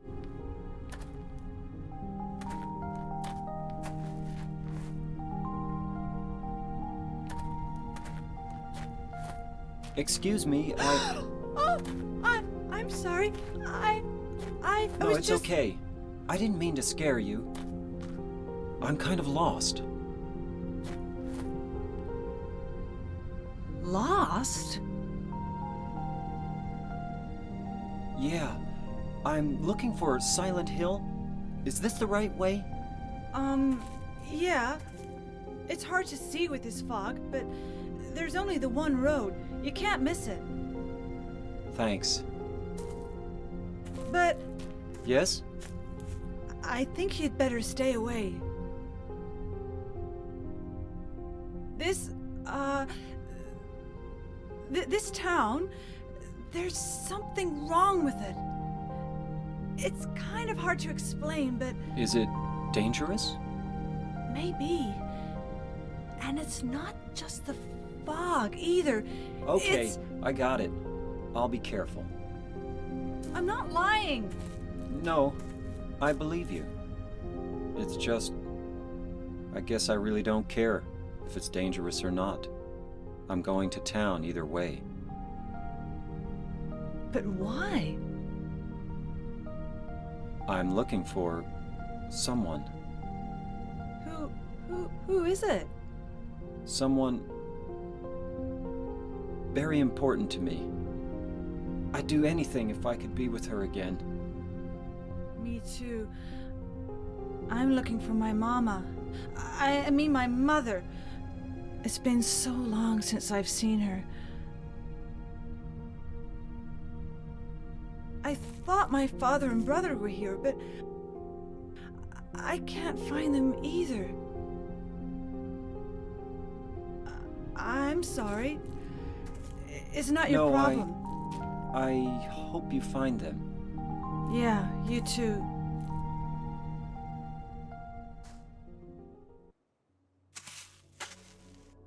What is it? Oh, nothing. Sure is quiet here, huh? I guess.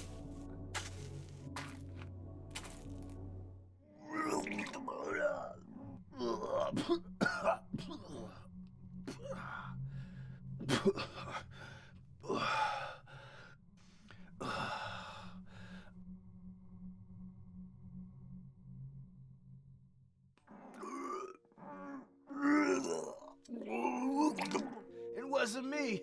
I didn't do it. Do what? I didn't do anything. I swear. He was like this when I got here. My name's James. James Sunderland. Eddie, Eddie, who's that dead guy in the kitchen? I didn't do it. I swear I didn't kill anybody. You're not friends with that red pyramid thing, are you?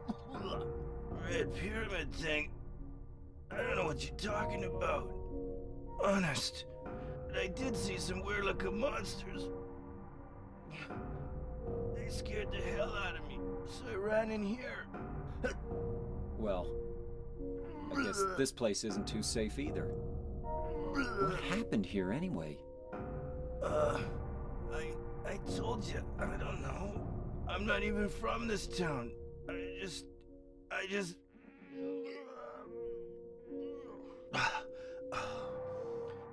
You too, huh? Something just brought you here, right? Yeah, you could say that. Well, whatever it is, I think you better get out of here soon. Yeah, you're right. What about you? I'll leave as soon as I'm done here. Eddie, be careful. James, you be careful too.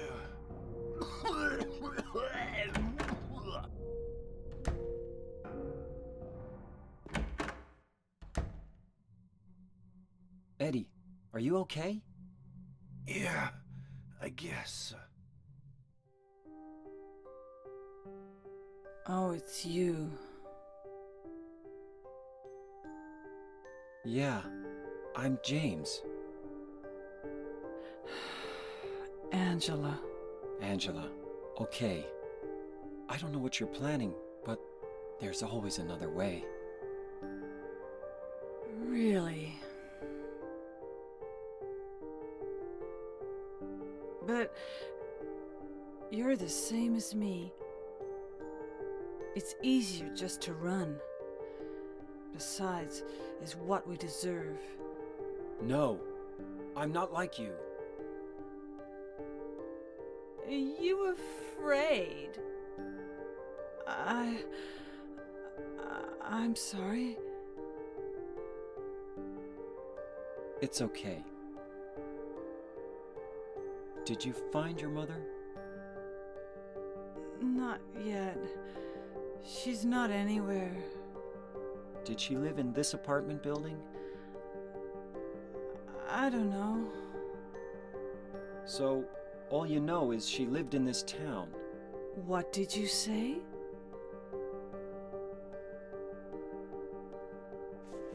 How do you know that? Well, I just figured, 'cause this is where you're looking for her. How else would I know? Yeah. Am I right? I'm so tired. So, why did you come to this town anyway? I'm sorry. Did you find the person you're looking for? Not yet. Her name's Mary. She's my wife. I'm sorry. It's okay. Anyway, she's dead. I don't know why I think she's here. She's dead? Don't worry. I'm not crazy. At least, I don't think so. I've got to find my mama. Should I go with you? This town's dangerous. Now I know what you meant back there in the cemetery. I'll be okay by myself. Besides, I'd just slow you down. What about that? Will you hold it for me? Sure. No problem. If I kept it, I'm not sure what I might do. No!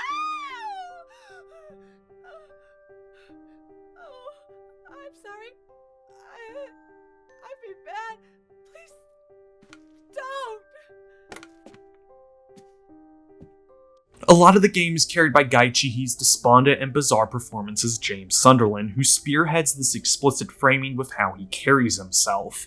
He swings wildly from courteous, if slightly defeated, to almost uncaring and distant. Going back to the final scene with Angela, he follows up after she accuses him of thinking about committing suicide with a long pause leading into, "It's hot as hell in here." It's as if he's trying to make small talk after such a massive revelation has been dropped, really calling to attention how little James thinks of his own life. Either that, or it's one last barrier of resistance from him wanting to change the subject, in an especially awkward manner I might add, as he barely rebuffs Angela so he doesn't have to acknowledge the truth. I'm sorry. Angela, no.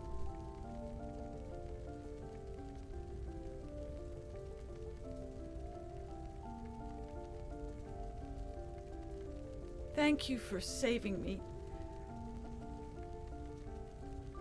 But I wish you hadn't.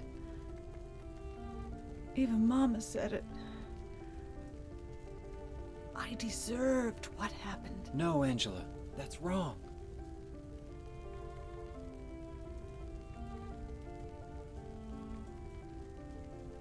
No, don't pity me. I'm not worth it.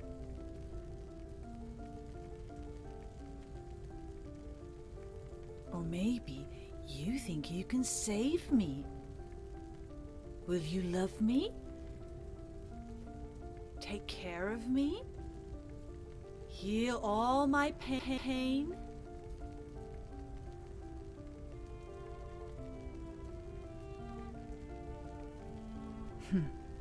That's what I thought.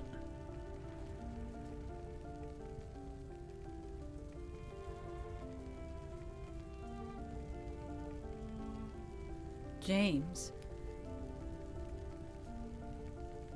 give me back that knife. No, I won't. Saving it for yourself? Me? No, I'd never kill myself.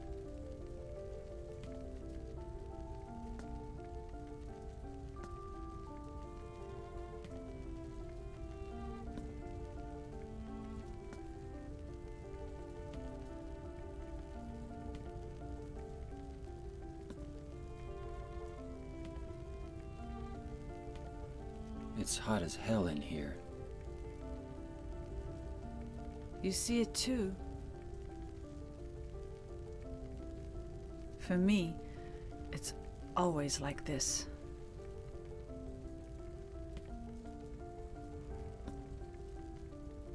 Another scene of this disconnectedness is James's showdown with Eddie. It honestly highlights how illiterate James can be with reading the room and barely making a show of wanting to run back a comment. Guy provides such a deadpan delivery for, "Hey, I didn't mean it," that makes it hard to gauge if James was being serious or not. This ambiguous tone leaves it up to the player to decide if James was legitimately sincere in not wanting to push Eddie's buttons, or if James is only wanting to protect his own skin from an armed Eddie. This follows through into the meat locker, where I kinda read James's condemnation of Eddie more along the same lines of what would be said to Angela on the fiery staircase.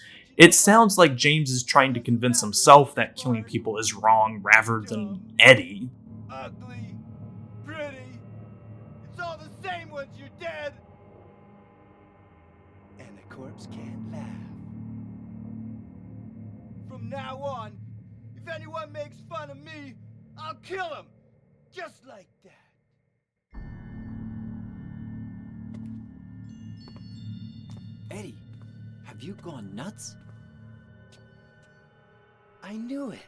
You too. You're just like him, James.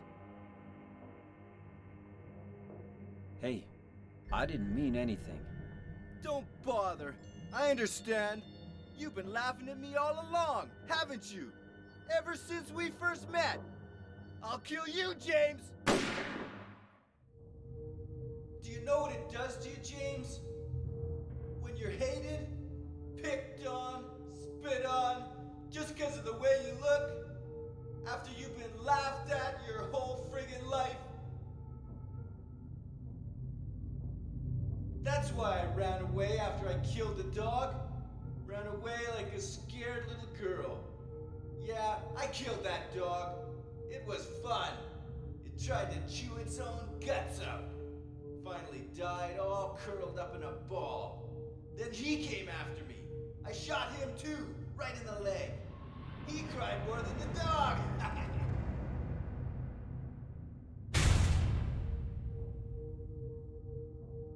He's gonna have a hard time playing football on what's left of that knee. You think it's okay to kill people? You need help, Eddie. Don't get all holy on me, James. This town called you too. You and me are the same. We're not like other people. Don't you know that? Let's party!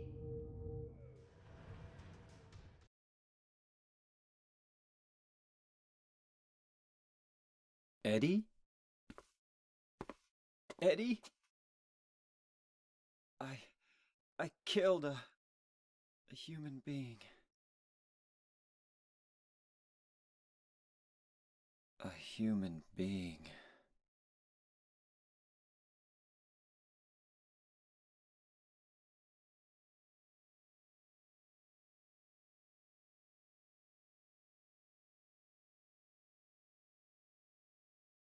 Mary. Did you really die 3 years ago?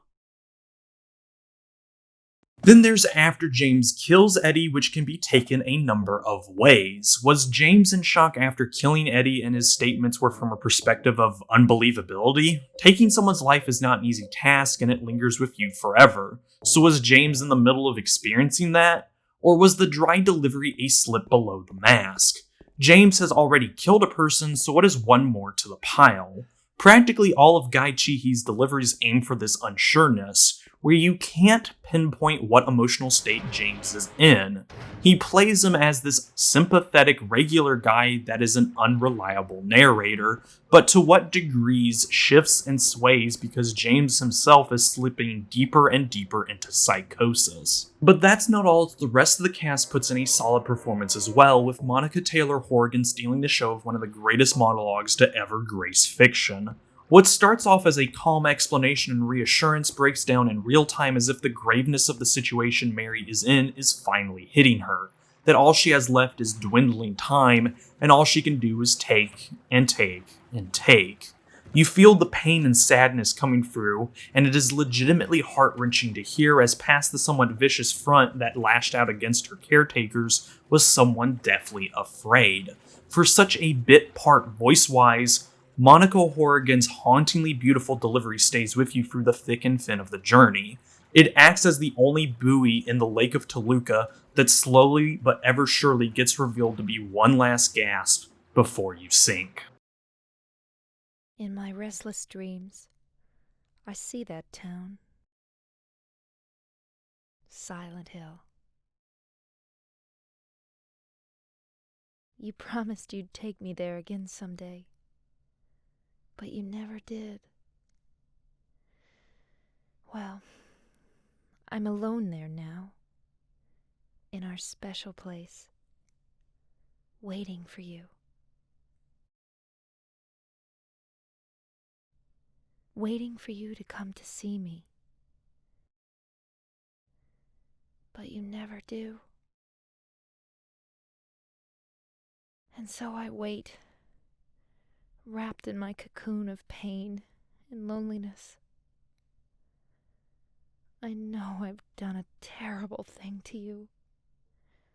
Something you'll never forgive me for. I wish I could change that. But I can't. I feel so pathetic and ugly laying here, waiting for you. Every day I stare up at the cracks in the ceiling, and all I can think about is how unfair it all is. The doctor came today. He told me I could go home for a short stay. It's not that I'm getting better. It's just that this may be my last chance. I think you know what I mean. Even so, I'm glad to be coming home. I've missed you terribly.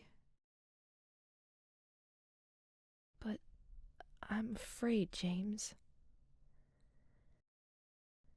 I'm afraid you don't really want me to come home. Whenever you come see me, I can tell how hard it is on you. I don't know if you hate me or pity me. Or maybe I just disgust you. I'm sorry about that. When I first learned that I was going to die, I just didn't want to accept it. I was so angry all the time, and I struck out at everyone I loved most. Especially you, James.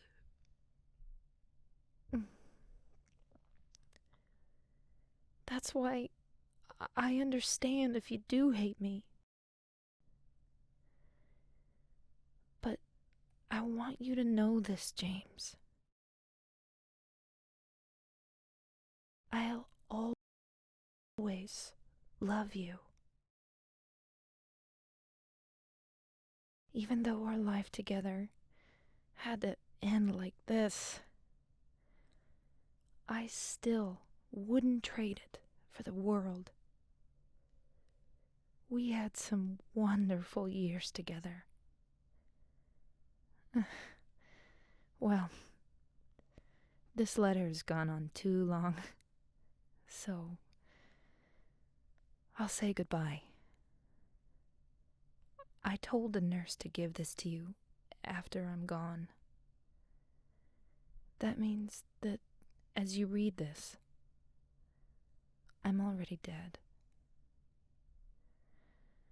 I can't tell you to remember me, but I can't bear for you to forget me. These last few years since I became ill, I am so sorry for what I did to you, did to us. You've given me so much, and I haven't been able to return a single thing.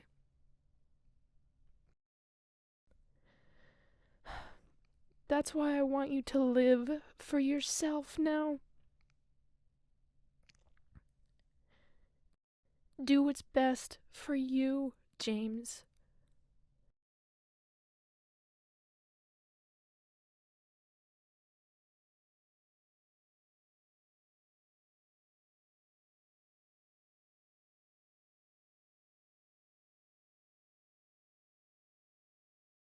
James,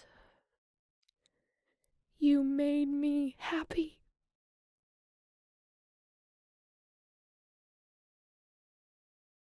While Donna Burke and David Shoffley do have a harder time of keeping up with guys, I think he is the poster child for this game. Both hit that puzzling tone as well in distinctive ways. Donna plays Angela as emotionally confusing, switching between acting like a child to sounding like an adult. You can never guess how old she is as both voices sound so distinct from the other, her childlike tone clearly higher pitched than her actual voice. She comes across as sad and pathetic as her apparent lack of self-respect is non-existent, only for her to embrace a scared anger that rears up from time to time.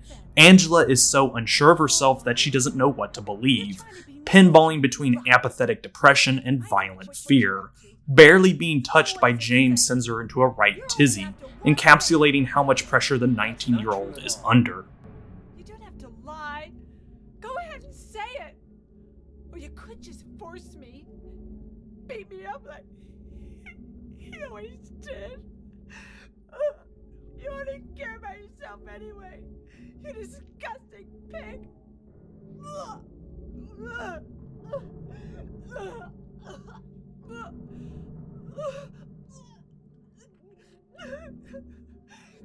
Angela.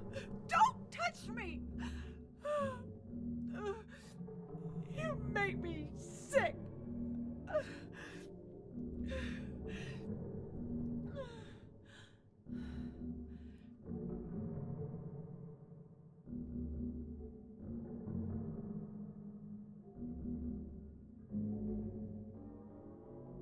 You said your wife Mary was dead, right?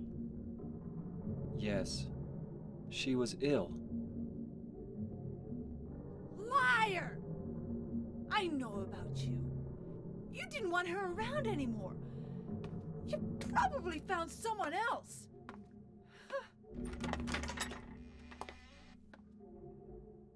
That's ridiculous. I never... David's Eddie comes across as supremely jovial and innocent, but then why does he immediately jump to conclusions and proclaim his innocence? James just met Eddie and he's already going on a spiel of how he didn't kill anyone, forming a crack in that persona that gets wider and wider as Eddie grows more unhinged. And yet, even when he's at his lowest, Eddie still seems to see the world in a somewhat childish view, as if he doesn't understand how to cope with his problems except in extremes. Eddie's voice never escapes that high-pitched squeal that he has, emphasizing the dissociation between Eddie's personality and actions.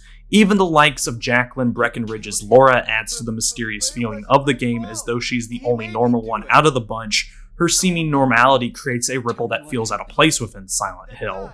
Laura doesn't belong here. I didn't do anything. He just came after me. Besides, he was making fun of me with his eyes, like that other one. Just for that, you killed him? What do you mean, just for that? Eddie, you can't just kill someone because of the way they looked at you. Oh yeah? Why not? Till now I always let people walk all over me. Just like that stupid dog. He had it coming too. Eddie? I was just joking, James. He was dead when I got here, honest. Anyway, I gotta run. You're going out there alone? Yeah. Eddie? The other half of this that aids the voice acting is the mocap, as the characters were mocapped by their VAs, creating another layer of oddity that makes the game seem like it takes place in a dream. While everyone looks human, how they carry themselves physically has odd little tics that subtly displays the emotional torment the cast outside of Laura is going through. Probably the best scene of this is when Pyramid Head kills Maria the second time in the execution hall. James doesn't rush up to where Maria is until a good 5 seconds have passed, underlining that James either thinks he has little power to stop Pyramid Head, or that he must witness the death of Maria again so he can accept the truth of Mary. He doesn't fall to his knees screaming, and even when he tells Pyramid Head to leave him and Maria alone, his yelling voice is oddly quiet.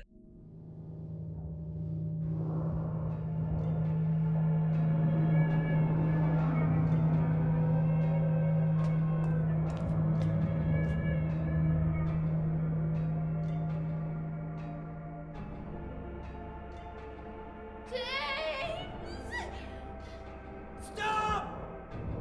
Leave her alone! Leave us both the hell alone! Ah!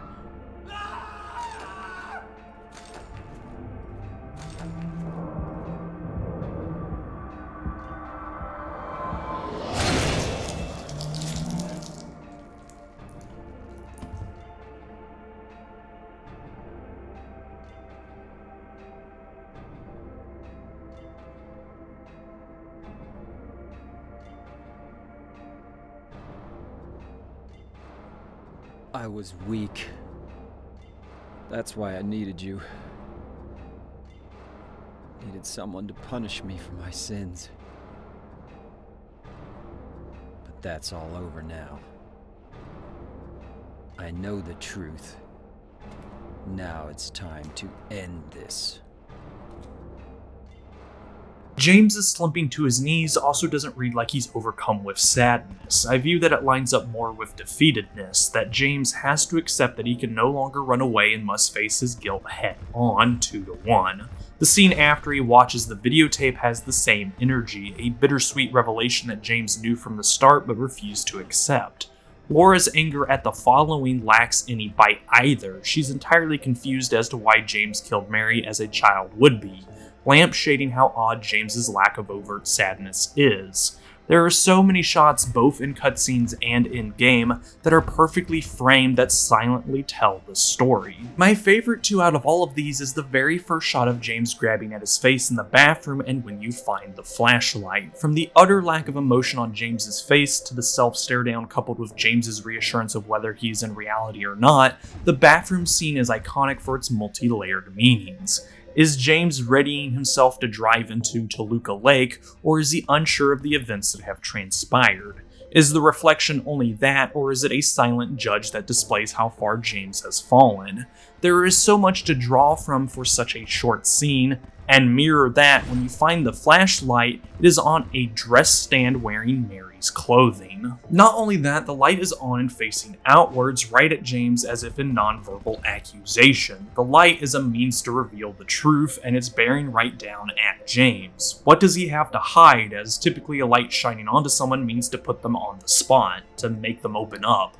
Symbolically, Silent Hill 2 is swimming in a vast sea as, holy shit, Ito went balls to the walls when it came to creature design. Besides the unifying theme that I've already brought up regarding the skin consistency of each creature tying to the background element of water, all the monsters James faces are bursting with symbolism. From the toxic spew of the lion figure mimicking Mary's last words as they shamble and contort about like a patient dying on a bed, to Pyramid Head's choice of the grape knife visualized as the guilt following James as it takes out its frustrations on the mostly female monster cast, the debut scene of Pyramid Head having it do something to the mannequins that is clearly of violent, if not sexually violent nature, there are paragraphs you could write about Ito's rogues gallery for this game. While I've already covered the abstract daddy as the representation of Angela's father plus a trapped Mary, the fact that little ones show up in the Lakeview Hotel expresses that Angela's brother was also a culprit alongside her father.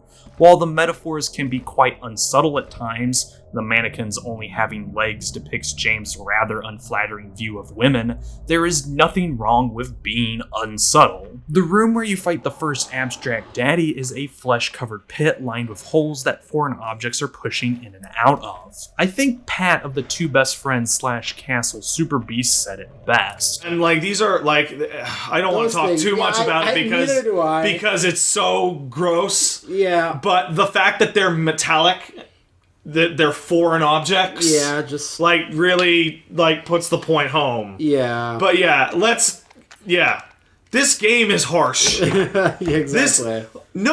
Almost no one, like this. Konami put this game out. Look at the subject matter in this game. It's so extreme. It's and it's handled well. The characters themselves don't even get my usual stamp of bland but fit the theme for this game, as they are as emblematic to their characters as the voice work is. James comes across as a regular guy in a coat, but staring at his face you can see a dead-eyed expression or vacant stare as if the lights are on, but no one is really home. Angela's face is sunken in as if she's lived a lifetime despite only being 19. She could very well look the part of someone in James's age bracket, making her devolution into child talk come across as even more horrific. Eddie dresses like he stepped out of Leave It to Beaver, clashing with his overall aggression that lies below the surface. And going on to world design, this version of the Fog world is my favorite as it captures that isolated feeling of being alone and trapped while continuing along with the overall metaphor of the game taking place somewhere between reality and fantasy. A literal fog blocking out the truth, leaving you to wander around aimlessly. While the rusted metal hellscape is only here in bits and pieces, it has been replaced with a deluge of sodden memories. Every location James visits suffers from water damage or stains, as if the memories of the town James had with Mary are peeling back to reveal the actuality.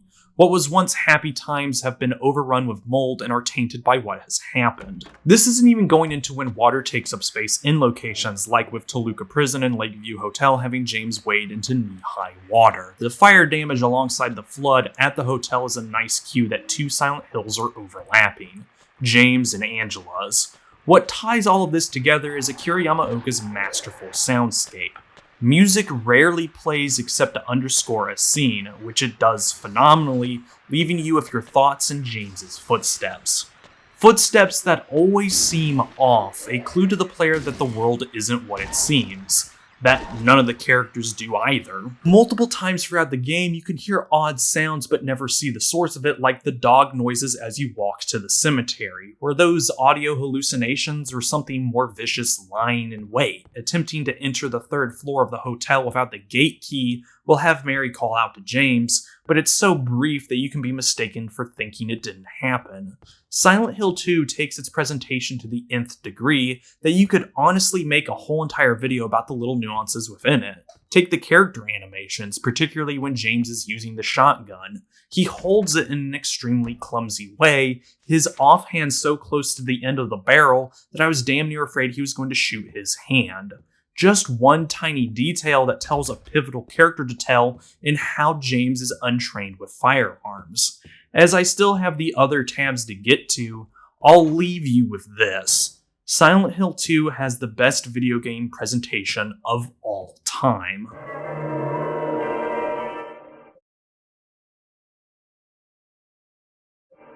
Silent Hill 2 is a traditional survival horror with a mix of pseudo-open world elements keeping in line with what was introduced within the first title. In fact, to save a bit of time, general gameplay is about the same for 2, as in level progression is separated by hub area, exploration, and dungeoneering mixed with puzzle solving and combat. You find items to open doors or unlock new areas, that kind of stuff, checking everything to see if locks are broken.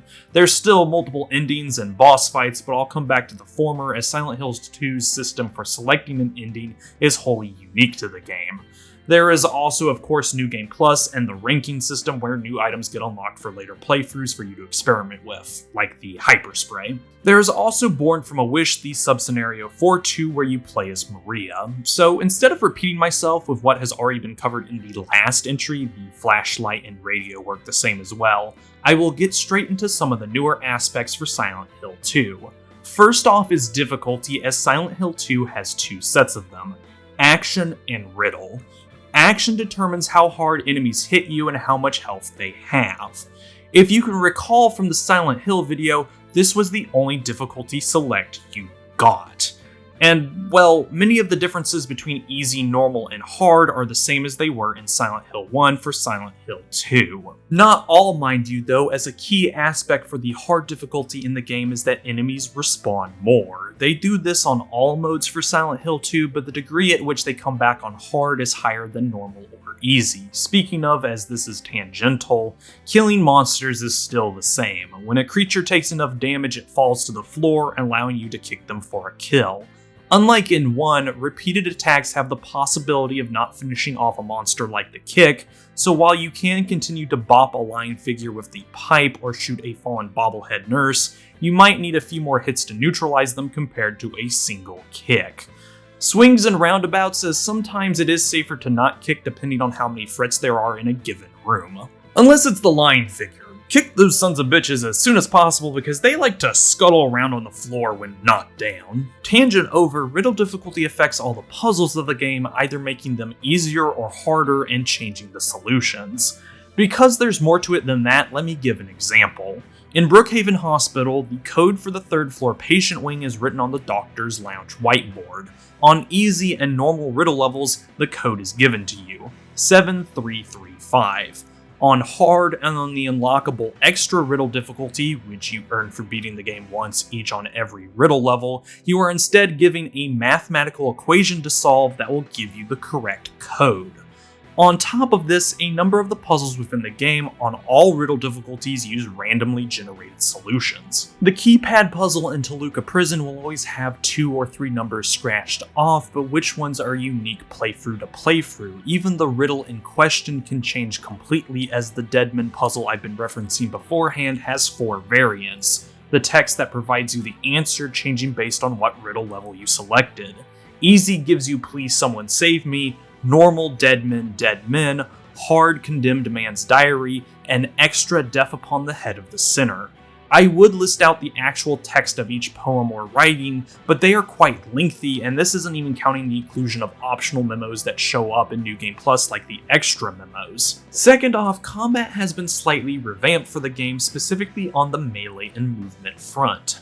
Tank controls are now an option you can select within the options menu, with 3D movement tank controls, while 2D standard point and move controls. 2D is subject to camera changes, as in when you continue to hold a direction, James will move in it even when the perspective switches.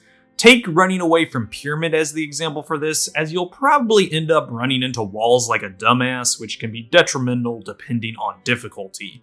When getting down and dirty with a monster, you can still lock on and focus your attention towards a target, but now you can move towards your foes when equipped with most melee weapons. 1 only allowed you to maneuver around with a weapon out if it was a gun. In 2, you can now strafe and bait enemies regardless of your equipped weapon. This makes melee a bit more favorable, as you are no longer locked into position, but make no mistake, combat is still a slap fight. While James does have 2 types of melee attacks at his disposal, both have downsides. The quicker swing allows for better maneuverability, as you can attack and swipe at the same time, but it does piss poor damage and is subject to your surroundings. Reenacting the bit from Shaun of the Dead is only viable in the streets of Silent Hill, where you have room to move. Most of the time you fight enemies in tight corridors. On the flip side, the strong attack can put enemies to the floor quickly, but you have to deal with wind-up. Monsters can stifle a strong attack if you time it poorly, and there's also ending lag plus not being able to move when performing them. A good blend of both melee attacks is key when getting up close and personal, unless you use the Great Knife. Of the 3 basic melee weapons, the Great Knife is the only one that doesn't allow James to move when he readies with it, unlike the 2x4, the weakest melee weapon, and Steel Pipe, the middle-of-the-road option. Both of its attacks are slow, but deal considerable damage. The overhead slice powerful enough to 1 to 2 shot bosses. On the gun range, James gets the same selection as Harry: a pistol, a shotgun, and a hunting rifle. Lining up shots still works the same as it did in 1, but the hunting rifle in this game no longer has perfect accuracy or forever range. Other than that, just stick to what you used for Silent Hill 1.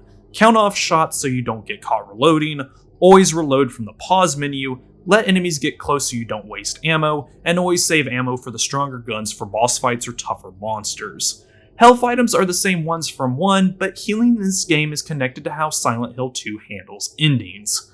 See, there are a number of actions that James can perform that award him points towards certain categories. Upon taking damage, if you heal immediately, you get points for the leave ending, but if you let your health sit at 50% or below, which is shown via the status screen by the color red, or at lower health by the red cross appearing during gameplay alongside your controller vibrating for a period of time, that grants points to the in water ending. Looking at certain inventory items or memos alongside witnessing certain scenes all earns points for an ending that is calculated once James leaves the final hallway. This is where Maria comes in, as during set parts of the game, Maria will act as an AI companion that you have to protect or not. She can die, which leads to a game over, but letting her take damage gives out points for endings. The same can be said for running ahead of her, bumping into her, or protecting her. This does mean you can shoot for a specific ending if you know about the point system, or you can roll with what the game gives you. On New Game Plus, the Rebirth, UFO, and Dog endings unlock as well, which use an entirely separate system away from the points. The point system also changes who the final boss is, as being buddy-buddy with Maria leads to the Mary fight, while distancing away from Maria leads to her being the final boss. Functionally, both Mary and Maria are the same.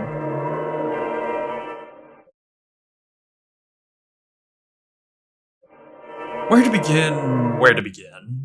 Let's go with gameplay first, as it will be briefer than hitting up everything else, and I already did it away by spooging about the tiny details. While the 2D movement option does offset what I said about tank controls from the last Silent Hill video, the heart of Silent Hill gameplay still beats within 2.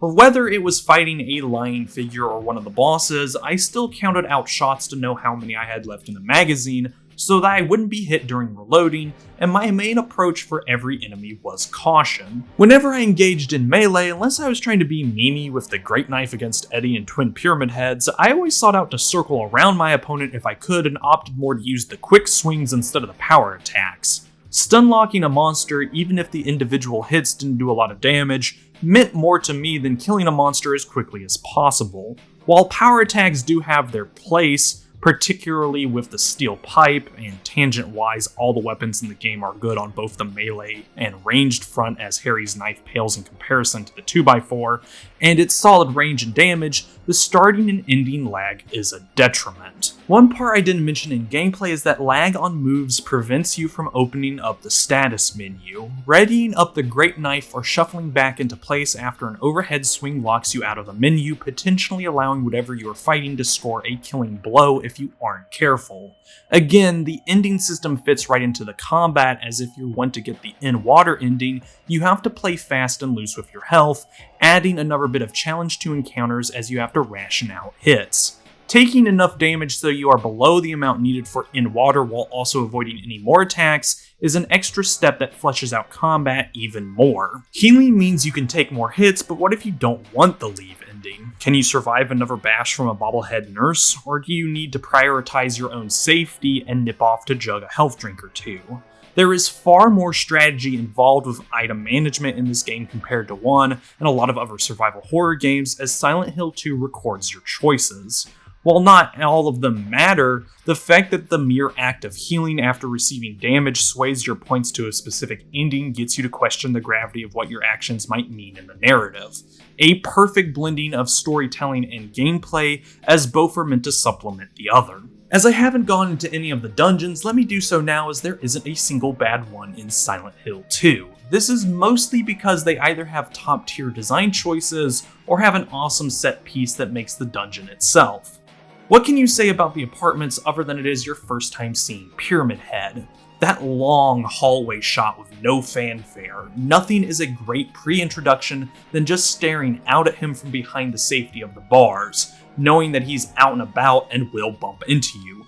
And when you do, twice, it is nothing short of frightening because you see how overwhelming his presence is. He batters the other monsters of Silent Hill like they're nothing, so when that unnatural strength is focused right at you, you can't help but be terrified. Pyramid Head is the only boss in the game with a one-hit kill through his overhead swing, and I like that you don't beat him in the apartments. He just runs away. There's no victory, no fanfare, nothing. James only survived. Something special about the first Pyramid Head battle is that you don't have to damage him.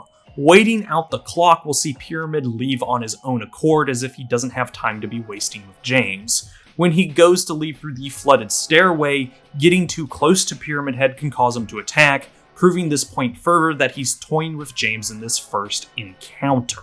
If I had to give my least favorite dungeon in the game, it would be Brookhaven, but that isn't saying much. The bobblehead nurses, the game show elevator, and the surprise from Pyramid Head on the roof are all great additions. You actually take damage when you plummet to the padded cells, which is rare in games as there always seems to be a separation between gameplay and cutscenes. And what's more, it silently teaches you about the healing points, as you are not in any immediate danger, and the context for the roof scene makes it seem like James jumped off, hinting that to get in water, you have to play recklessly. Brookhaven also has the little interactions with Maria, as nothing tells you to go check up on her when she stays on the 3rd floor. You can either do so or not, allowing you to organically figure out the point system connected to Maria. Swinging away from the dungeons for a bit, Maria is handled surprisingly well for being an AI escort. That usually turns off most people knowing that they will have to protect someone throughout the adventure, as the room gets hit with this scorn, and rightfully so, but the times you have with her are few and far between. She's shockingly sturdy except on hard difficulty, and her pathfinding is good. She always tries to stay close to James and typically doesn't bumble around letting herself get hit like other video game escorts. Back to the main topic, Toluca Prison and the Labyrinth afterwards is my favorite area in the game as the mind screw turns up way past 10. For starters, the entrance to the prison is for the Historical Society, giving you a taste test of what you're going to see in the prison. Various old photos, not counting the Misty Day of Judgment one, line the walls of the society that depict gruesome scenes or tragedies. This is the history that Silent Hill, the town, is proud of and is willing to put on display because it is so old. The prison is what they want to keep hidden, as it was run like a madhouse and existed within the modern era. You thought Silent Hill couldn't get any lower, and then you start descending for real into the belly of the beast. The environmental storytelling within Toluca is nothing short of demoralizing, where the innocent and guilty were punished alike. Scouring the prison halls, you find various lying figures in cells unable to do anything besides spit out their rebuke, a metaphor for the prisoners trapped within the hell that was Toluca. The prison itself also has a unique creature in the shape of the formless prisoners that don't attack James, only making various unsettling noises, but he can kill them without mercy. This does nothing to your points, but it paints the picture well of how even upstanding inmates would have been treated like dirt by the wardens. And what grips me about Toluca is that it's in some unknown space. You enter via the society and exit through the docks, with James only going down as he explores the dungeon. How is that possible? That would mean Toluca Prison is located below the lake, begging a number of questions. Are the hands that grip out from below the surface of the lake a reference to those trapped below it? Was it the will of the prisoners treated unjustly that sank the little Baroness as an act of revenge? Is the prison even under the lake to begin with?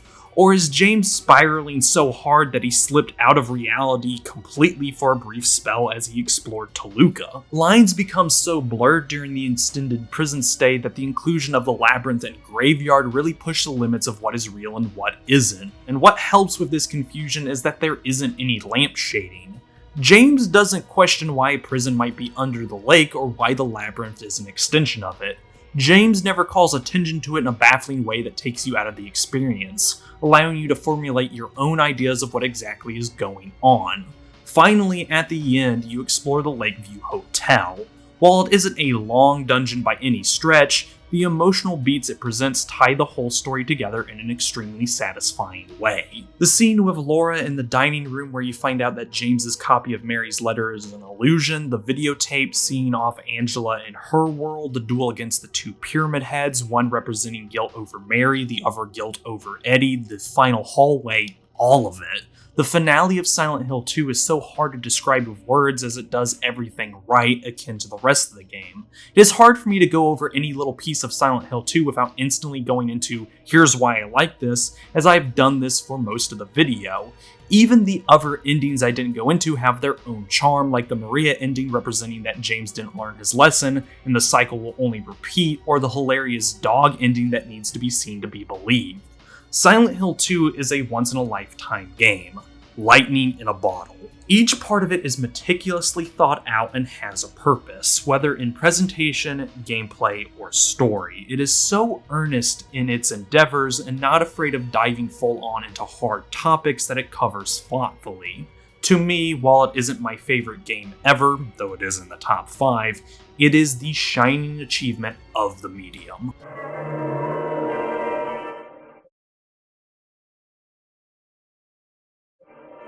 I think I've said it before in the past, but I'll reiterate now. I think Silent Hill 2 is as perfect as a game can get. That's what makes pointing out the flaws of the medium's Magnum Opus quite difficult, as what do I call attention to? Are all the boss fights shoot at until it dies? Yes, but there is a clear struggle going on between effective spacing and damage. A lot of bosses are fought in enclosed areas, making avoidance purposely hard to emphasize the danger and horror, so that's clearly a nitpick. Are resources given out too frequently? Again, yes, but with how the ending system works, funneling items away from the player will lead to unintentional consequences story-wise, as healing plays a major part in determining an ending, and combat is still up close and personal most of the time due to how gun accuracy works. So again, it isn't an issue worth mentioning. Are some of the puzzles a bit nonsensical? Like before, yes, but none overstay their welcome, and the worst it gets on normal riddle difficulty are the rotating heads that I sort of bumbled into the correct solution of. If anything, the puzzles in Silent Hill 2 are easy in comparison to the rest of the franchise, even on the harder difficulties. We still haven't reached Shakespeare levels of hard. Can escorting Maria be somewhat of a pain? I mean, for getting her ending it can be, but it's not like enemies swarm you, leading to protecting Maria becoming impossible. It's more when you have to take care of her in the open world where it becomes an issue, as well as the Pyramid Head chase to earn points for Maria. Yet this would be overlooking how many ways there are to get points for her ending, so it's just another nitpick. Nothing in Silent Hill 2 either overstays its welcome or jumps out at me as being the worst. Like, I can say musically speaking, this isn't my favorite Silent Hill game, prefer the vocal tracks of 3 and 4, but what is here works for the overall narrative and theming. The only bad thing I can think of is that sometimes the enhanced edition stutters during pre-rendered cutscenes, but that isn't a fault of Silent Hill 2 itself. This is one of the few games I can't think of anything wrong with, so I'll stop waffling.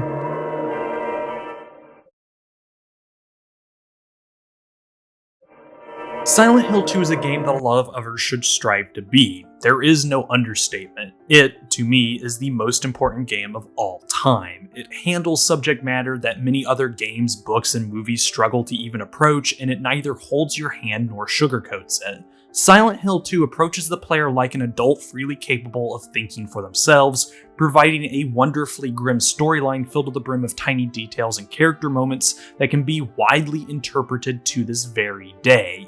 And that's not even getting into the haunting ambience, the powerful voice acting, or the gameplay itself. Silent Hill 2 builds upon the foundation that was 1, heightening the horror with dire symbolism and close encounters. I don't give out number ratings, but if I had to, it would be a 10 out of 10. Seeing as I don't, Silent Hill 2 is practically a perfect video game, or damn near close to it, with the enhanced edition shining a spotlight even more on what was already a game in the limelight.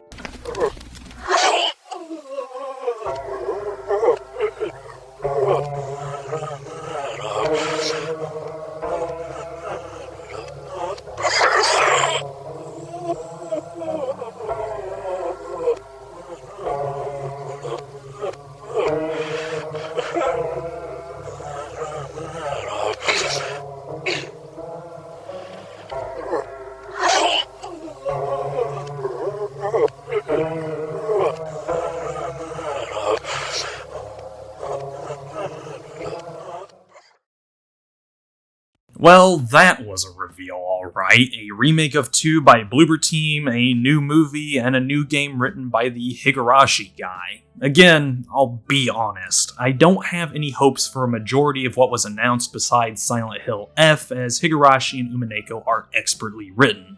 And that's only on the story front, so the gameplay and everything else surrounding it could be hard trash. Bloober Team of all choices, though, for the remake of 2. Nothing like picking the team that fumbled PTSD for a game whose center pillar is mental health. Oh, and they also did Layer of Fear, which... spooky, scary, painting walking simulator. I would blame the likes of Amnesia and Outlast for making that style of horror game popular, but both of those are stealth games at heart.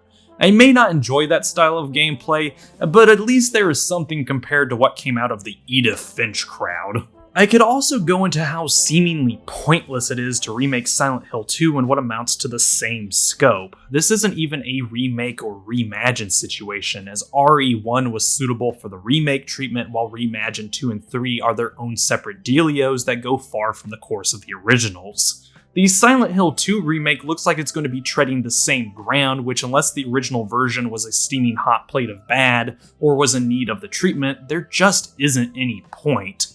This all reeks of that botched fresco of Jesus painting where the attempt to restore a classic will do nothing but call attention to how off the restoration is compared to the original. I don't foresee in any way how this remake will stand apart from the original, and that's the bottom line, because Silent Hill 2 is honestly a product of its time in the best way possible. The power of the PlayStation 2 mixed in with its limitations set the stage for the best rendition of the fog world, the uncanny voice acting that perfectly sets the ambiguous tone.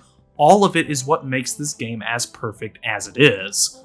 A remake just can't match that. Anywho, this show is made possible with the likes of the moviegoers within the Peanut Gallery and Inner Circle. Consider buying a ticket at patreon.com/Let's Talk About Games, no apostrophe in the let's, for behind the scenes access to LTA scripts, thumbnails, and other bonus material, your name in the credits, and early screenings of episodes, plus the Showtime reels.